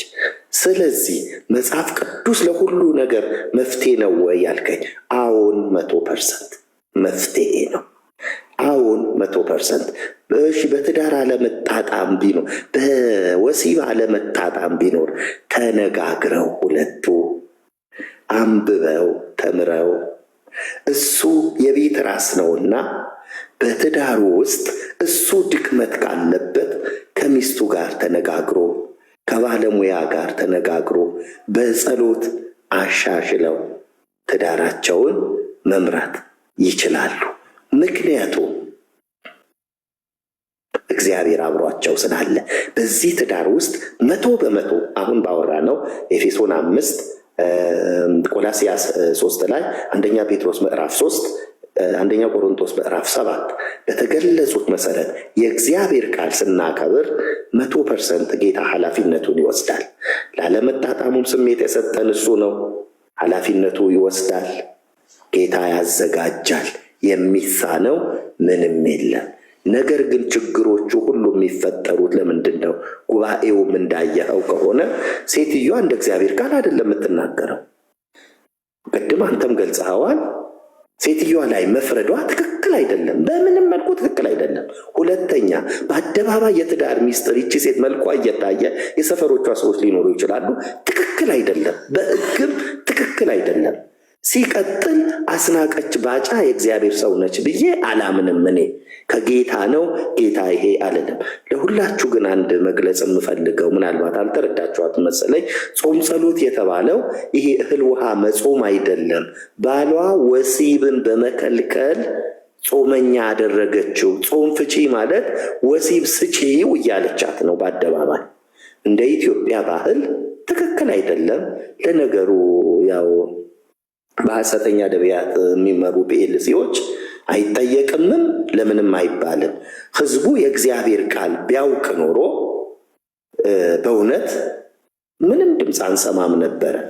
ምን ያህል ለእግዚአብሔር ቃል እንግዶች እንደሆንን፣ ለእግዚአብሔር ቃል ስልጣን ምን ያህል እንዳንገዛ፣ ነገሮች በእግዚአብሔር ቃል እንዴትም እንደማንመረምር ግን ያየንበት ቃል ስለሆነ ትልቅ ትምህርት አእምሮ ላለው ለሚያስተውል፣ በአንዳንዶች ስህተት አንዳንዶች ስለሚማሩ ሁሌ ከስህተታችን መማር ስለሌለብን በሌሎች ስህተት ስለምንማር ጠቢብም እንደዛ ስለሚያደርግ ብዙ ነገር እንድናይ ያደርገናል ማለት ነው። ምናልባት ካልመለስኩ ደግመህ ልጠይቀኝ ትችላለህ። ንቃይ። እሺ፣ ተባረክ አቤኔዘር፣ እግዚአብሔር ይባርክ። ያው ሀሳብ አለኝ። ቆይ እድል እሰጥሃለሁ። ለሀብትሽ እድል አትስጠው። ለባለትዳሮች አይደል እንዴ የሚሰጠው እድል? አገባ ሀብትሽ አላገባ፣ ስለዚህ አትስጠው። ተሞክሮ አለኝ ብሏላ። ተሞክሮ አለኝ። ቆይ ተሞክሮ በኋላ እንወስዳለን። ግን አግብቶ ነበረ እኮ አግብቶ ትዳር ይዞ ስለነበረ ተው በቃ ነበረ። ተሞክሮውን ከመሪነት ጋር አያይዤ ነው አቤኔዘር። ተሞክሮውን ከመሪነት ጋር እግዚአብሔር እኮ ለመሪነት ሲጠራን አግብታል አላገባህም ብሎን ሳይሆን ጠርቶሃል ወይ ተብለን ነው የመጣ ነውና ተጠርተን ደግሞ ወደ መሪነት ስንመጣ እኔ የመሪነት ፕሪንሲፕል ሀብትሽ መርህ ተቀምጦልናል። የአንዲት ሴት ባል የሚል ኤጲስቆጶስ የሚሆን የአንዲት ሴት ባል የማይጨቃጨቅ ቆይ አንዴ ጭቅጭቅ እንዳይሆን ነው። ሙሉ ወንጌል ለአገልግሎት ስትጠራን አግብታችኋል አላገባችሁም ብላ አይደለም የጠራችን። እግዚአብሔር ለአገልግሎት ጠርቷል በሚለው ፍሬ ነው የጠራችን እና በዛን ጊዜ ሁለት ነገሮች ገጥሞኛል እኔ አሁን ከመጽሐፍ ቅዱስ ቅድም ንቃም አንስተው ስለነበረ ነው እና ከአንዳንድ ጊዜ የተጻፈውና መሬት ላይ ያለው ነገር ምን ያክል ከባድ እንደሆነ በዛ በመሪነት ቸርች በምናገለግልበት ጊዜ ሁለት ነገር ገጥሞኛል። አንደኛው አትከላከሉ፣ ሁለቱም አትከላከሉ ነው እንትናቸው የጭቅጭቃቸው እና የጠባቸው ምክንያት ወደኛም የመጡበት አትከላከሉ በሚለው ነው። ቀጥታ ቃሉ ላይ የተጻፈውን ነገር ይዘው መተው አትከላከሉ ላይ አንደኛው የከተማ ጥንዶች ናቸው። አትከላከሉም ላይ ስላልቻልኩት አፋቱኝ ብላ መጣች እሷ ማለት ነው። በቃ አልቻልኩም ከአቅሜ በላይ ስለሆነብኝ አፋቱኝ አለች። እነዚህ የከተማዎቹ ናቸው። የገጠሮቹ ደግሞ ኔቲቭ ቦረናዎቹ ማለት ነው። እነሱ ደግሞ አትከላከሉ ላይ እሱ አልቻልኳትም አፋቱኝ ብለው መጡ እነሱ ደግሞ። ስለዚህ አትከላከሉ ቀጥታ የተጻፈውን ብቻ አንብበን የተጻፈውን ብቻ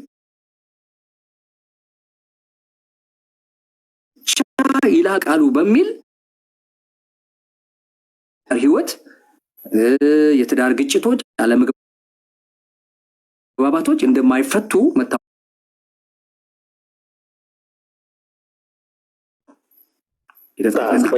ቆይ ላሻሽል ሀብትሽ፣ ይቅርታ ኢንተራፕት ላደርግ ፈልጌ አይደለም። አሁን አትከላከሉ ብቻ ተነጥሎ አይደለም ቦልድሊ። አሁን ለምሳሌ እኔም ብጠይቀኝ ጥንቃዬ በጠየቀኝ ጥያቄ ያወራሁት በመጀመሪያ የእግዚአብሔር ቃል እንደሚለው ሚስቱን የሚለው ላይ አስቀምጠናል። ኤፌሶን እሱ አንደኛ ቆሮንቶስ 7 ብቻ ሳይሆን አይደረስም። ቤቱ የመከባበር የፍቅር የመዋደድ ይሆናል የሚል ነው መጽሐፉ ያስቀመጠው። የምናምነው ይሄ ነው።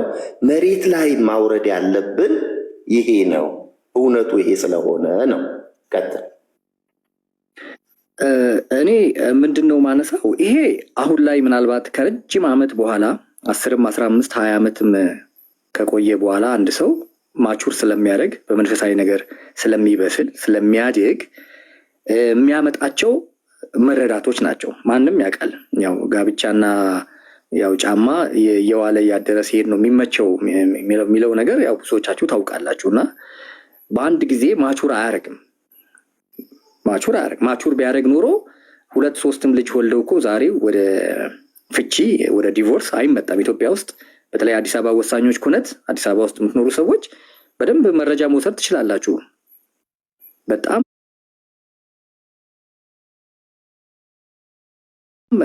እኔ እንደ አንድ ሚዲያ ላይ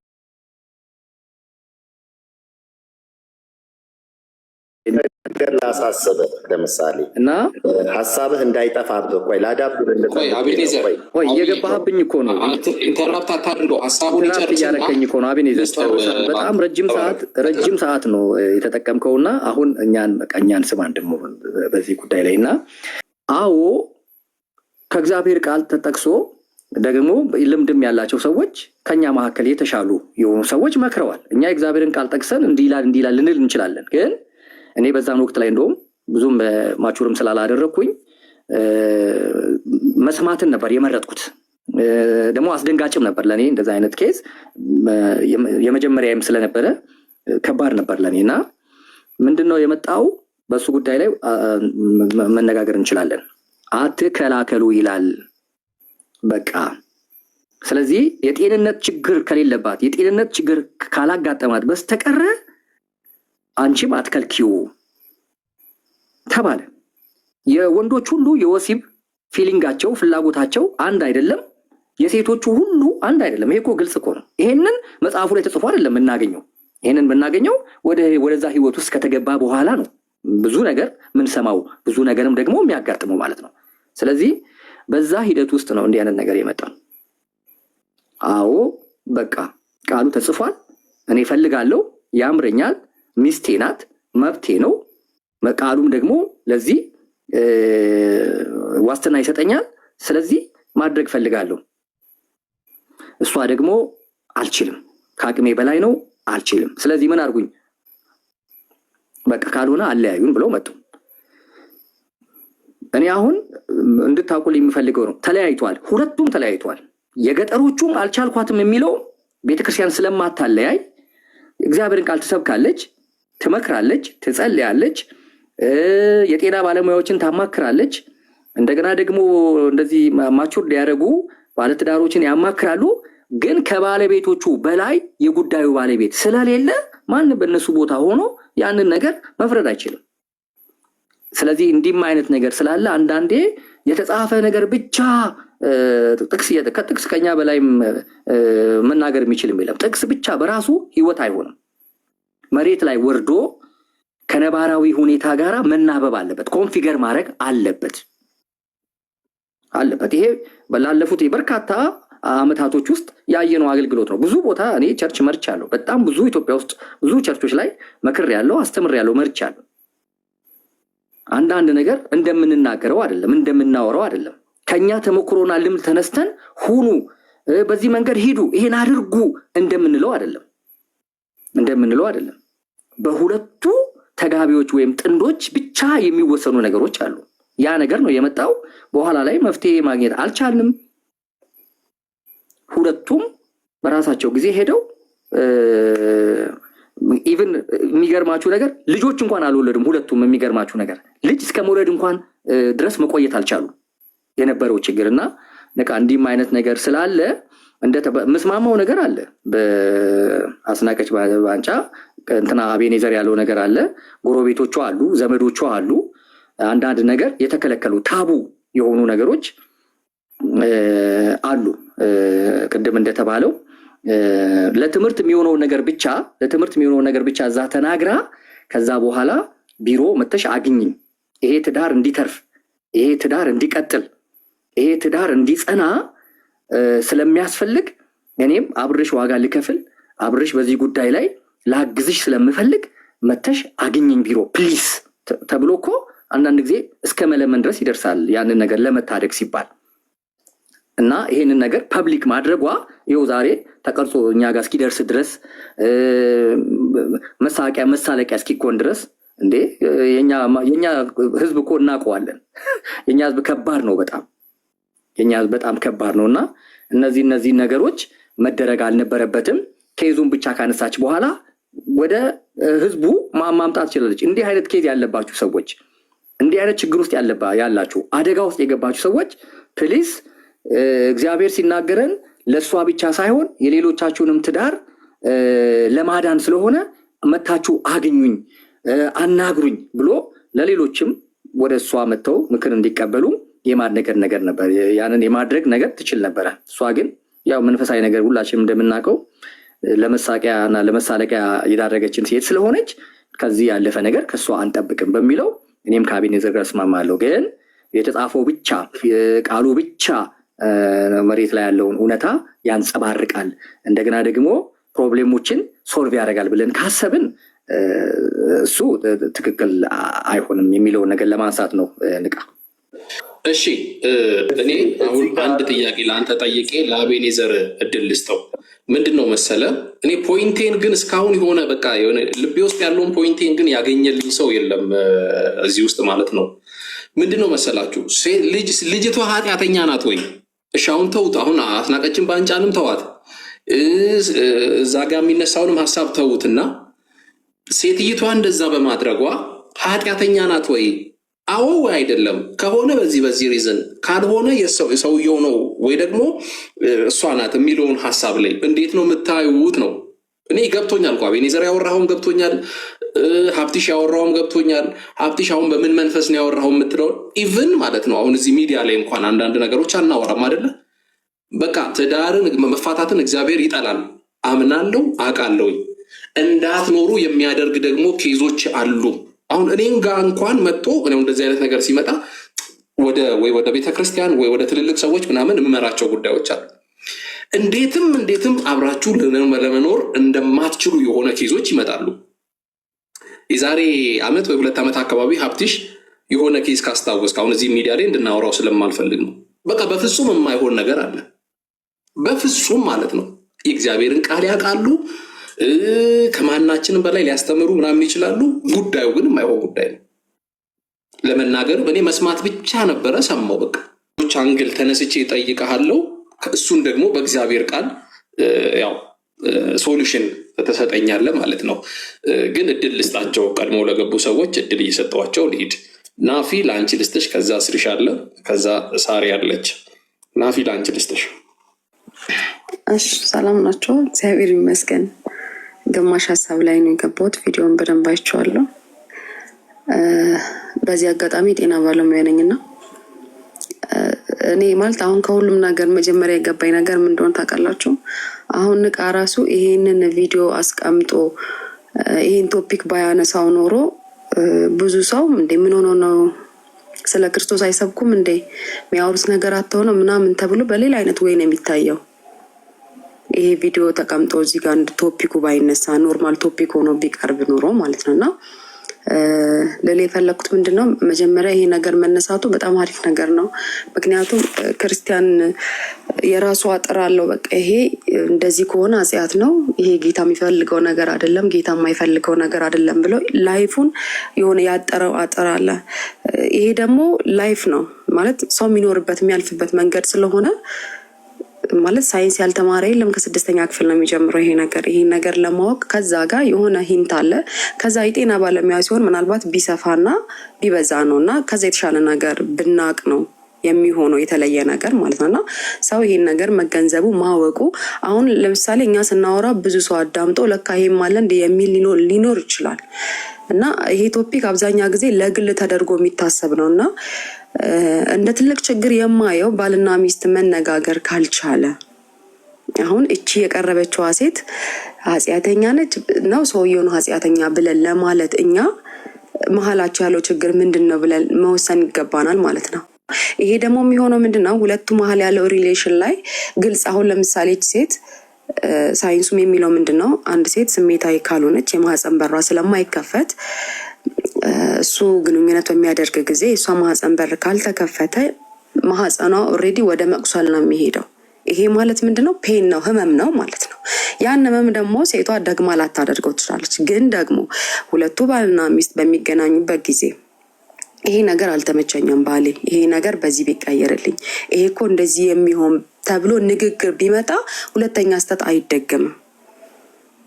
አሁን ምንድነው የሚለው ሳይንሱ ወንድ ልጅ ለስሜቱ 75% ቅርብ ነው፣ ሴት ልጅ ደግሞ ለስሜቱ 25% ቅርብ ናት። ወይ ደግሞ በሚገባን ቋንቋ ሴት ልጅ ምጣድ ናት እንደሚባለው። አሁን ምጣድ ልክ ሲለኮስ የኤሌክትሪክም ሊሆን ይችላል የእንጨትም ሊሆን ይችላል መጀመሪያ ይጀምራል። ከዛ ቀስ እያለ እየጋለ ይሄድና ይሄ ምንድነው በጣም ሰማች የሚባልበት ደረጃም ይደርሳል። ከዛ ደግሞ ወንድ ልጅ ምንድነው በተፈጥሮና በሳይንሱ ቢያንስ እሷ አንድ ስሜት እስከምታስተናግድ ድረስ 3 ዙር ምናምን የሚባል ነገር ሊዞር ይችላል። የዛ ሰዓት መነጋገር ከሌለ እንደዚህ እኮ እንደዚህ ነው ማውራት ከሌለ አልችልም ብላ መኝታዋን መለየት ልትችል ትችላለች፣ መዞር ልትችል ትችላለች። ግን የዛን ሰዓት ይሄ ችግር አለብኝ ብላ ብታወራ ተግባብተው መቀጠል ሊችሉ ይችላሉ ነው የኔ ሀሳብ ማለት ነው። እና ኃጢአተኛ ማን ነው?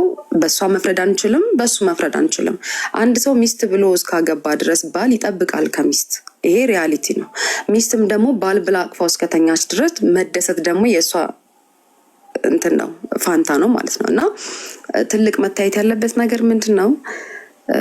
ሴት ልጅ ተጋላጭ ነች ለብዙ ችግር። አሁን ለምሳሌ ማለት ነው ሴት ልጅ እየወለደች በሄደች ቁጥር ስሜቷ እየቀነሰ ነው የሚሄደው። ይህንን ወንዱ ያውቃል።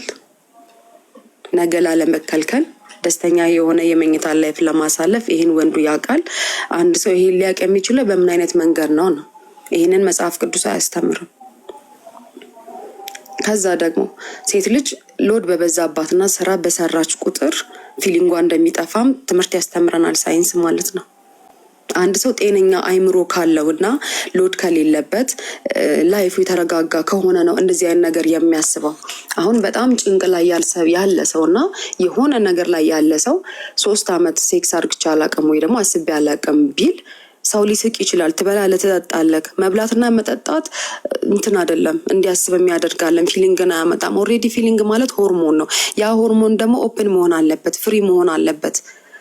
ለዛ አሁን ሰራተኛ ወይ ላይኖራት ይችላል፣ ወይ ብዙ ልጆች ታሳድግ ትችላለች። በቃ ሚስቱን የተዘበራረቀ ቤት ውስጥ አስቀምጧት ሄዶ ማታ እሱ አርፎ ግንኙነት ሲፈልግ ነይ ልተኛሽ ቢላት ኖ ብትል ሚስቴ ከለከለችኝ ማለት አይችልም። ወጥቼ ልፈልግ ማለትም አይችልም።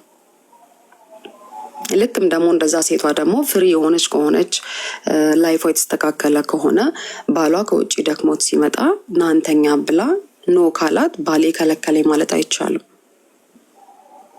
አንድ ሰው ጤነኛ ከሆነና ትክክለኛ መንገድ ላይ ከሆነ ይሄ ነገር አይሰማውም ማለት ኦልሬዲ እንደዚህ አይነት ሰው ህመምተኛ ነው፣ በሽተኛ ነው ይባለው ማለት ነው። አንድ ወንድ ልጅ የልብ ምቱ ኖርማል ለማድረግ የደም ዝውውር ኖርማል ለማድረግ በሳምንት ውስጥ 3 ጊዜ ግንኙነት ማድረግ አለበት ይላል ሳይንስ ማለት ነው፣ ጤናውን ለማረጋገጥ። ይሄው ለሴት ልጅ አልተጻፈም። ስንፈተ ወሲብ የምንላቸው ነገሮች ወንድ ላይ ነው አፕላይ የሚያደርገው። ይሄውን በተፈጥሮ የተሰጠው ጉዳት ነው። ትላንትና ጤነኛ ሆኖ ያገባውት ሰውዬ የሆነ ጊዜ እንደዚህ አይነት ነገር ቢገጥመው ኖ ፍላጎቴን ስለማያሟላ ይሄ ወንድ አይመጥነኝም አይደለም የኔ መልስ መሆን ያለበት። ከምን ተነስቶ ሊመጣ ቻለ ነው ጥያቄያችን ሊሆን የሚገባው። ወንዱም ልክ እንደዛ ትላንትና ጤነኛ ሆኜ ስንተኛ የነበርን የሆነ ጊዜ ደግሞ መጥቶ ኖ አልፈልግም ስል ምንድነው ምክንያቷ የሚለው ቶፒክ ነው ለእኔ መቅረብ ያለበት እንጂ እኔ ለእሱ አልተኛም ስላልኩኝ ኃጢአተኛ ነኝ ተብዬ ልኮነን አይገባም። ምናልባት አሁን እዚህ ጋር ያለችዋ ልጅ ሚዲያ ሆኖባት ሊሆን ይችላል እንጂ በግል ብትጠየቅ ብዙ የምትናገራቸው ችግር ሊኖር ይችላል።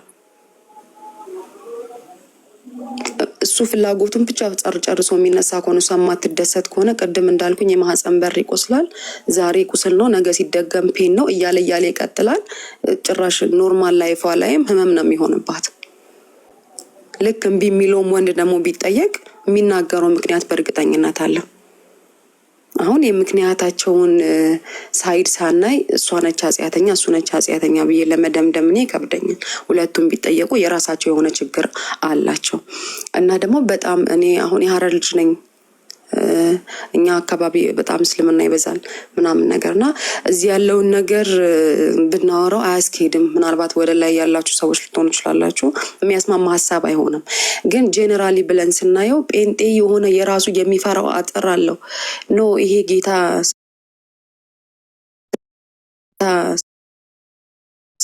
አሁን እናነባለን እኮ የሆነው ምሳሌ 31 ምናምን ያለውን ሴት እናነባለን እኮ ልባ የምትባለው እናነባለን እኮ ቅድም ወንድሜ ሲናገር የነበረው ገላትያ 4 እናነባለን።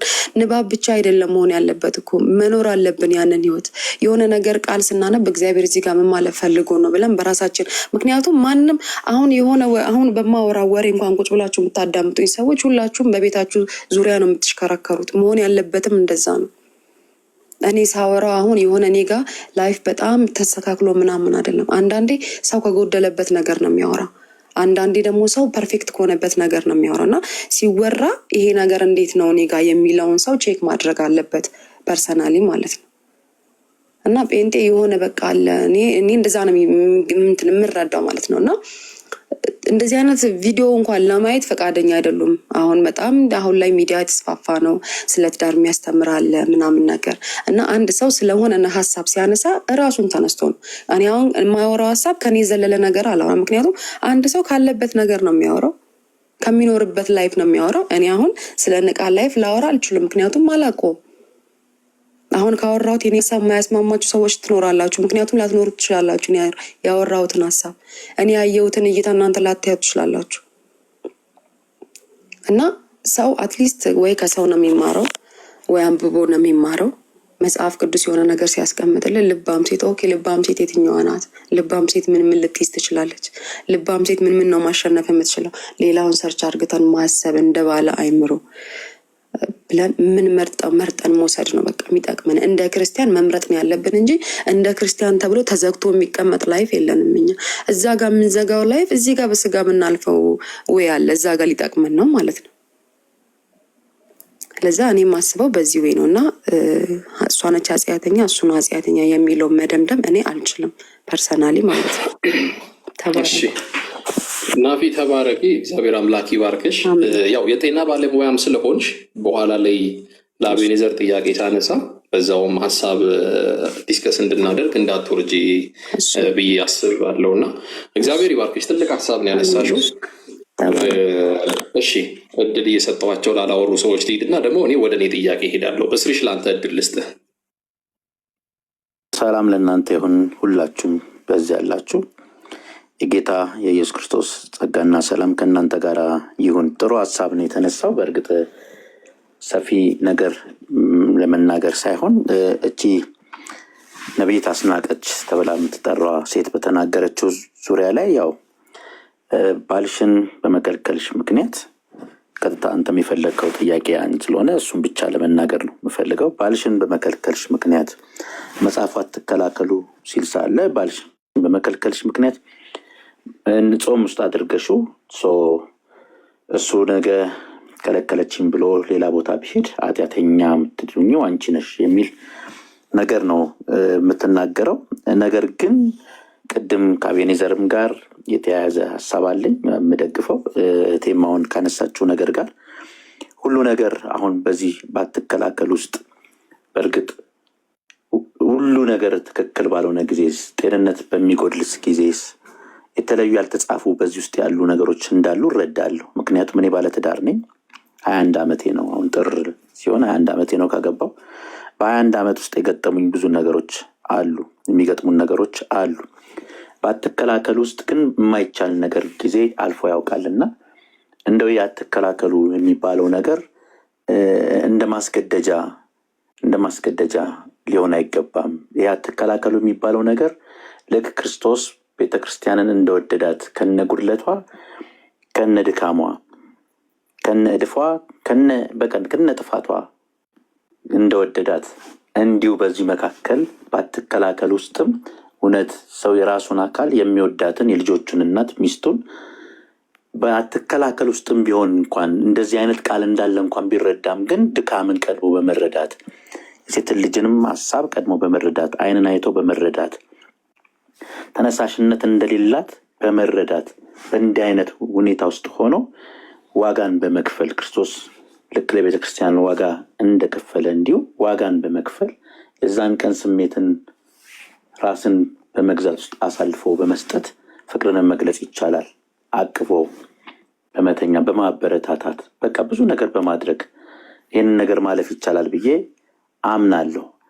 ሁለተኛ ነገር ደግሞ ልክ በእንዲህ አይነት ሁኔታ ውስጥ ያሉ ሰዎች ወይንም ደግሞ አስናቀች ስትናገር እዛ ጋር ልክ ጉባኤ ውስጥ ያንን ነገር ባታደርገው እኔም ልክ እንደሱ አይነት ሀሳብ ነበር። ይህ ሀሳብ ሲነሳ የኔ ሀሳብ ነበረ። ያው መቼስ መድገም ስላለብኝ ሀሳቤ ስለነበረ ደስም ስላለኝ ስለተነሳ የተናገረችውን ሀሳብ ትክክል። በእርግጥ እግዚአብሔር ቃል እንዲህ የሚል ቢሆንም ግን ቢሮ ጠርታ ማናገር የምትችላቸው ነገሮች ነበሩ። ግን አሁን በጉባኤዎቻችን መካከል እንዲህ አይነት የራሳቸውን ነብይነት ትልቅ ለማድረግ ወይንም ስሙን ለመውሰድ ከሰዎች ዘንድ የመጣን መገለጥ ወይንም ደግሞ በእነሱ አካሄድ የእውቀት ቃል እንዲና እንዲህ ብለው ለራስ ክብርን ከመውሰድ የተነሳ የማይነገሩ ነገሮች አደባባይ በመናገር ሰዎችን መሳለቂያ ባለሙያን በማያምኑ ሰዎች ዘንድ መዘባበቻ ሆነናልና ያደረገችው ነገር ትክክል አይደለም። ሰውየውም ግን ቀጥታ ለዚህ ነገር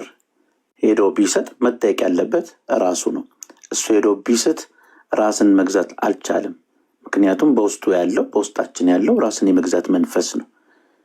ለኃጢአት ምክንያት ሰጥተን ኃጢአትን እንድናደርግ የትኛውም ነገር አይፈቅድልንም። ኃጢአት በደጅ ታደባለች፣ ፈጥነ ነገስባት ያው ምኞት ነው። ምኞት ጸንሶ ነው ኃጢአትን የሚወልድ፣ ከዛ ያው ሞት ነው የሚሆነው። ስለዚህ ምንም አይነት ምክንያት ምንም አይነት ሰውየው ትክክል ነው የሚያስብለው ነገር የለም። በምክር ሕክምናም ከሆነ ሕክምና በተለያየ ነገር ተደርጎ ከባለቤቱ ጋር ያለውን ነገር ሊያስተካክሉ ይገባል የሚል እምነት ነው ያለኝ። ስለዚህ ስተተኛ እሷ ናትም እሱ ነው የሚል ጀጅ አላደርግም። በእርግጥ ነው ለእንዲህ አይነት ነገር አሁን ንቃም ልትጠይቅ የፈለካቸው ነገሮች ይገቡኛል። እንዲህ አይነት ነገር ፍላጎት ማጣት ሲኖር የሆነ ነገር ሲኖር ምን መደረግ አለበት? እስከ ሕክምና ደረጃ ድረስ ሰው ቤቱን መያዝ ቤቱን መምራት ልክ አበባ አፈር ዙሪያውን ሊጠወልቅ ሲል ዙሪያው ላይ አፈር እንደሚደረግ ውሃ እንደሚጨመርበት እንደገናም ደግሞ ሾውን ምኑን ቅርንጫፎቹን እያጠራ እንደምትንከባከበው ሰው ባለቤቱን ቤቱን ሁኔታዎችን አትሞስፌሩን ካመቻቸ ሴት ልጅ ሁልጊዜ ደስተኛ ትሆናለች። ደስታ ደግሞ ለዚህ ነገር ያመጣል።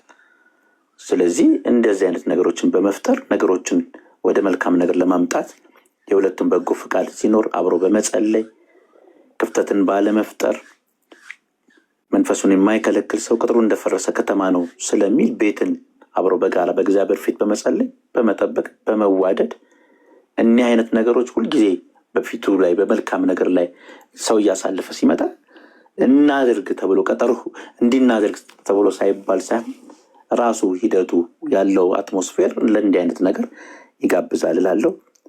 ተባረኩ። ብዙም አላበዛም።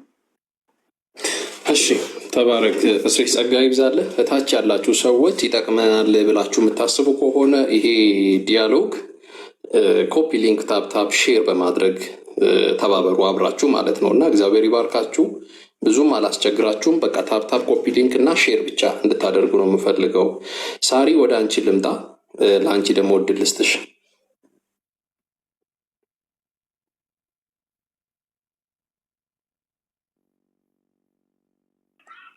ለእኔ ነው ንቃ? አዎ በጣም ከምገርም ቤተክርስቲያን ማለት ፍርድ ቤት አይደለም። ሲጀመር ለማፋታት አይደለም ቤተክርስቲያን የሚካሄደው። በዚህ ጉዳይ ደግሞ ወንድሜ እስራኤል እግዚአብሔር ከዚያ ብልጦ ይባርክ እላለሁ። ሰው ወደ ትዳር ሲገባ ለዚህ ጉዳይ ብቻ አይደለም፣ በብዙ መልኩ አብሮ ተጋግዞ ለመኖር ነው እንጂ አሁን እሷ እንደምትናገረው አንቺ ወደዛ ዞሬ ሲጀመር እሷ ማን ናት?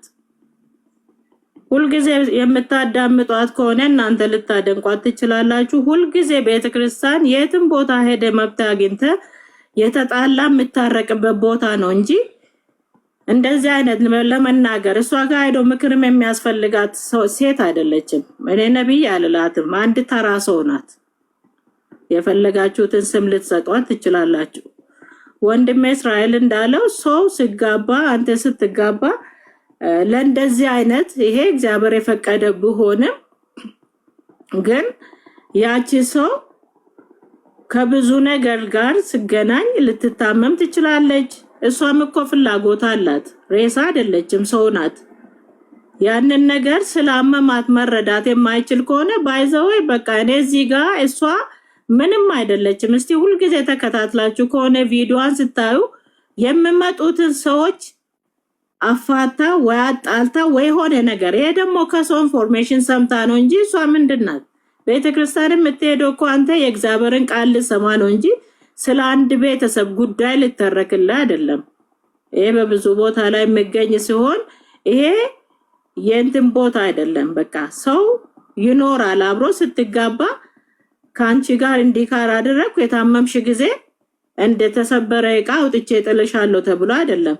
በመከራም በችግሯም በደስታም በአዘኗም አብሮ ለመካፈል ነው እንጂ ዛሬ አንተ ትላንትና አብረ የኖርከውንና የተዋለድከውን ወንድም እስራኤል እንዳለው በሆነ ነገር እንዴ እሷም እኮ እንደዛ ብትሆን እኮ ለሷም ደስታ ነው፣ ለሱ ብቻ አይደለም። ግፋ ብል ደግሞ እሷ ያንን ነገር ፔን እየተሰማት አይ በቃ አንቺ ምስት ስለሆንሽ እንደፈለገ መሆን አለበት የሚል አይደለም። እግዚአብሔር ቃል ምፈቅድም ቢሆን ግን እሷ ምንም አይነት እንትን የለባትም ሴትዮዋ ማለት ነው አስናቀች የምትባለው። ዘን ይሄንን ነገር ማናችንም ብንሆን ሰው ነን። ሰው ሆነ እስካለ ድረስ አንተም ልትታመም ትችላለህ። ብዙ ሴቶች ላይ ብቻ ትኩረት ስለሚያደርግ እሷ ችላ ወጣም ስለማትናገር ነው እንጂ ወንዱ ጋር ችግር የለም እንዴ? ወንዱ ጋር ችግር አይፈጠርም? ያም ሆነ ይሄ ሐኪም ቤት አይደለም። ስትጀመር ስለ ራሷ ህይወት ታሪክም የማታውቀው አንድ ቃል የእግዚአብሔር ቤት ውስጥ ሆና አንድ ጥቅስ አንብባ የእግዚአብሔርን ቃል የምትጠቀም ሴት አይደለችም አስናቀች የምትሏት። ስታፋታ የምትፈልገውን ከውጭ የመጣውን ይሄ ያንቺ አይደለም ምናምን ብላ እኔ ለራሷ ቤተሰብ የምትፈልግ ሴት ናት እንጂ ምንም አይነት የእግዚአብሔር መንፈስ አንድ ነጥብ እሷ ጋር የለም። በቃ ሰው ትዳር መሰረት የትኛውም ቃል ክዳን ስትገባቡ ከነ ምናምኗ ልሸከማት እሷም እንደዛው ብላ ነው ቃል ክዳን የምገባይ። እኔ እንደዚህ አይነት ስሜቴ እንደዚህ ሲሆን እሷ ስትታመም ዛሬ አሞኛል ዛሬ እንደዚህ ሆኛለሁ ከተባለችም እንደፈለገም ቢሆን እቃ እኮ አይደለችም ሰው ናት። ሰው ስትሆን ደግሞ ወንድሜ እንዳለው መቻቻል ካልተቻቻልክ ሞት አይደለም። ለዚህች ሴትዮ በማትፈልግበት ሰዓት እርሷም እንዳለችው በሚደረገው ነገር ደግሞ እሷ ነገ ለሌላ በሽታ ልትጋለጥ ትችላለች። ስለዚህ እዚህ ጋር አሁን ይሄ ሪዝን ሆኖ እዚህ ጋር ምንነሳ አይደለም። ብዙንም ባልሰማ ስላየው ነው የገባሁት ንቃ አስናቀችን ከተመለከታችሁት ብዙ ጊዜ በቃ ብዙ ጊዜ የትኛውም ላይ እንዴ የእግዚአብሔር ቤት እኮ የተጣሉትን ሲያስታርቅ ሸክምን እኮ ሸክማችሁ የከበዳችሁ ወደኔ ኑሮ ያለ እንጂ እንዴ እኮ ቃልቻ ቤት በለው በቃ እኮ ቃልቻ ቤት ብቻ ነው አጣልቶ የምመልሰው። ግፋ ብልቺ ሴትዮ ችግሯን ተረድታል ወይ? ለምን እንደዚህ ትላለ? እውነተኛ እግዚአብሔር መንፈስ ሲኖርባት ከፍሬያችሁ ታውቃላችሁ ከተባለ እቺ ቤተሰብን የምታፋርስ ከሆነች ምንም ነብይ አይደለም ወይ የሌላ መንፈስ ነብይ ከሆነች ነው እንጂ ከእግዚአብሔር አይደለችም። ይሄንም ማናችሁንም ለማዘሰት ለሷ አይነስም አይገባትም። የዘመኑ ነጋዴ ሐሰተኛ የዘመኑ የፍጻሜ ዘመን ሐሰተኛ ነብይ ናት። 99 አይደለም 100% ለመናገር አላፍርበትም። ማናችሁን ማንንም ለማስደሰት የምትጠቀምበት አይደለም። የእግዚአብሔር ቤት ደጅ ሄደ ቃሉን ሰምተ ከተጣላ ጋር መተ ስትታረቅ ነው እንጂ ቤተሰብን አፍርሰ የምትሸኝበት ከሆነ ራሳችንን መመርመር ማየት አለብን። የት ቦታም ቢሆን እግዚአብሔር ሰውን ያንን የምበድልን እኮ ነው ጠላትን ውደድ እኮ ነው ያለው። በእግዚአብሔር ቤት ውስጥ መጣ አስለቅሳ የምትሸኝበት ቦታ አይደለም። አመሰግናለሁ። ብዙ ማራዘም አልፈልግም። ንቃይ ተባረክ። እሺ ተባረኪ እህታችን፣ ጸጋ ይብዛልሽ። ተባረኪ። እታች ያላችሁ ኮፒ ሊንክ ታፕ አድርጉ። በዚህ አጋጣሚ ግን አንድ ነገር ላውራ። አብዛኛው ሰው አይ ዶንት ኖ ይሄ የኢትዮጵያዊ ባህልም ወግም ነው ብዬ አንደርስታንድ አደርጋለሁ።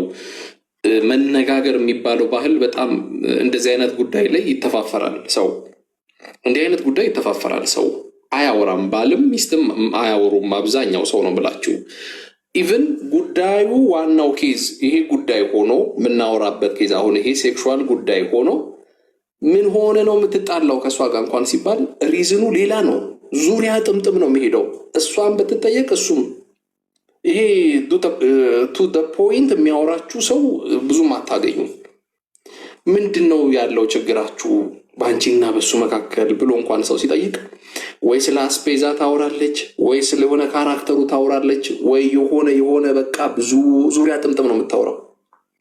እሱ ደግሞ ሲጠየቅ ምን እባክህ ትጨቃጨቃለች፣ የሆነ ነገር ትላለች ምናምን ይልሃል ማለት ነው።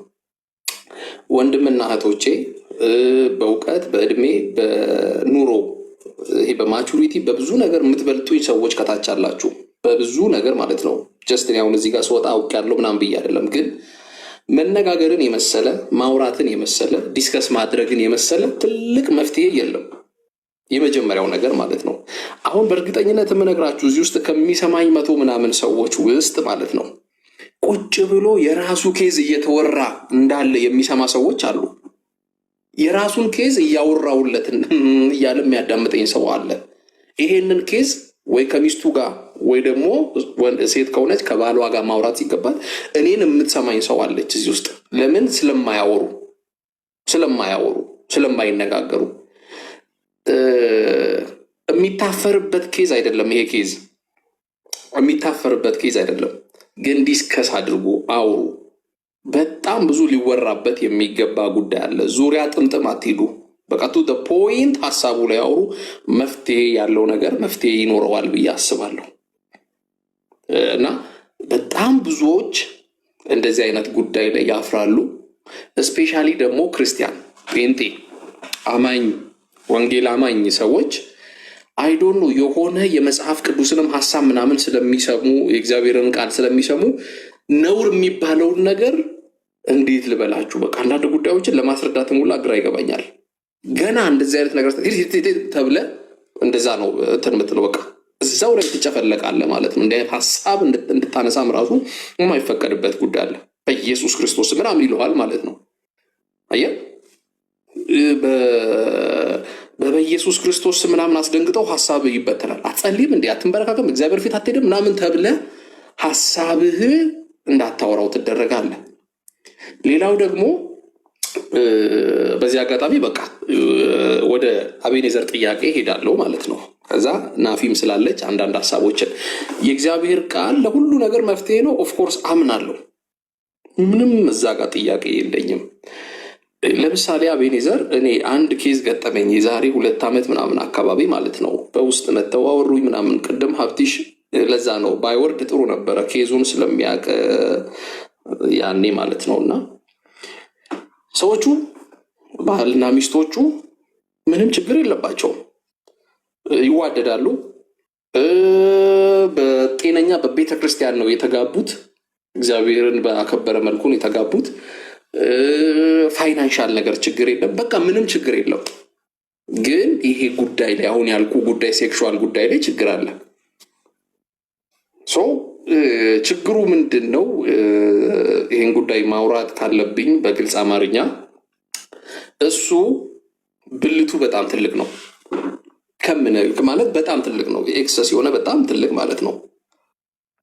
በሕክምና ያልተሞከረ ነገር የለም። እንዳልኳችሁ ዙሪያ ጥምጥም ነው የተካሄደው ብዙ ነገር ማለት ነው። ኬዝ የመጣው እኔ አሁን የትዳር ጉዳይ ምናምን እንደዚህ ኬዝ ሲመጣ እኔ ብዙ አልወጣም፣ እንደዚህ አይነት ነገር አልሰራም። ሲጀመር በውስጥ ካለ ከቻልኩኝ ፓስተሮች አገናኛለሁ፣ ትልልቅ ሰዎችን አገናኛለሁ ምናምን። እንደዚህ አይነት ኬዝ መጣ። እሷ የምታቀርብልኝ ሪዝን ዙሪያ ጥምጥም ነው የምትሄደው። እንዲህ ሴቶችን እንደዚህ አናግሮ ሴቶች ጋር ምናምን ይሄ እሱም አገልጋይ ተብሎ ምናምን ትለኛለች ማለት ነው እኮ። ሪዝኑ ምንድን ነው? በቃ ከስንት ልፋት በኋላ ነው መሰላችሁ ይሄ ጉዳይ ላይ ደረስኩት። እሱንም ማናገር ነበረብኝ። ትልልቅ ሰዎች ይዤ በቃ ያለውን ኬዝ እንደዚህ መጥተዋል ምናምን ብዬ እንዳወራቸው ቢሰራ ቢባል ቢደረግ ብዙ ነገር እንደውም በሕክምና ሁላ የሆነ የሚደረግ ነገር አለ። ያኔ ነው እንደዚህ አይነት ነገሮች ራሱ እንዳሉ ያወቅኩት። ይህ ቀለበት ምናምን ያው ነርስ ታግዥኛ ናፊ ታግዥኛለሽ በሕክምና ውስጥ ስላለሽ ሜቢ ብዙ ነገር ተደረገ። አልሆነም ማለት ነው። ቅድም አቤኔዘር ጠይቃለሁ ያልኩ አሁን እንደዚህ አይነት ጉዳይ ሲመጣ በቃ የማይሆን ጉዳይ አለ በአንዳንድ የሰው ህይወት ውስጥ። እናወራለን እኮ እኛ የእግዚአብሔር ቃል እንደዚህ ነው፣ የእግዚአብሔር ቃል እንደዚህ ነው። እንደዚህ እንደምናወራው አይደለም የምንኖረው ኑሮ ይሄ ትዳር ውስጥ ተገብቶ የሚኖረው ኑሮ እንደምንለው የእግዚአብሔር ቃል እንደዚህ ብሏል ብለን እንደምናወራው አይነት ነገር ብቻ አይደለም። ተፈጥሮ አንዳንዴ ተፈጥሮዎች ማታስበው አይነት የተፈጥሮ ሁኔታዎች አሉ። በቃ ኤክስፔክት ማታደርገው። እሺ ምን ይሁን?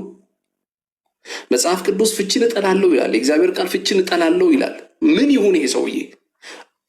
አይሚን እሷ ምን ትሁን?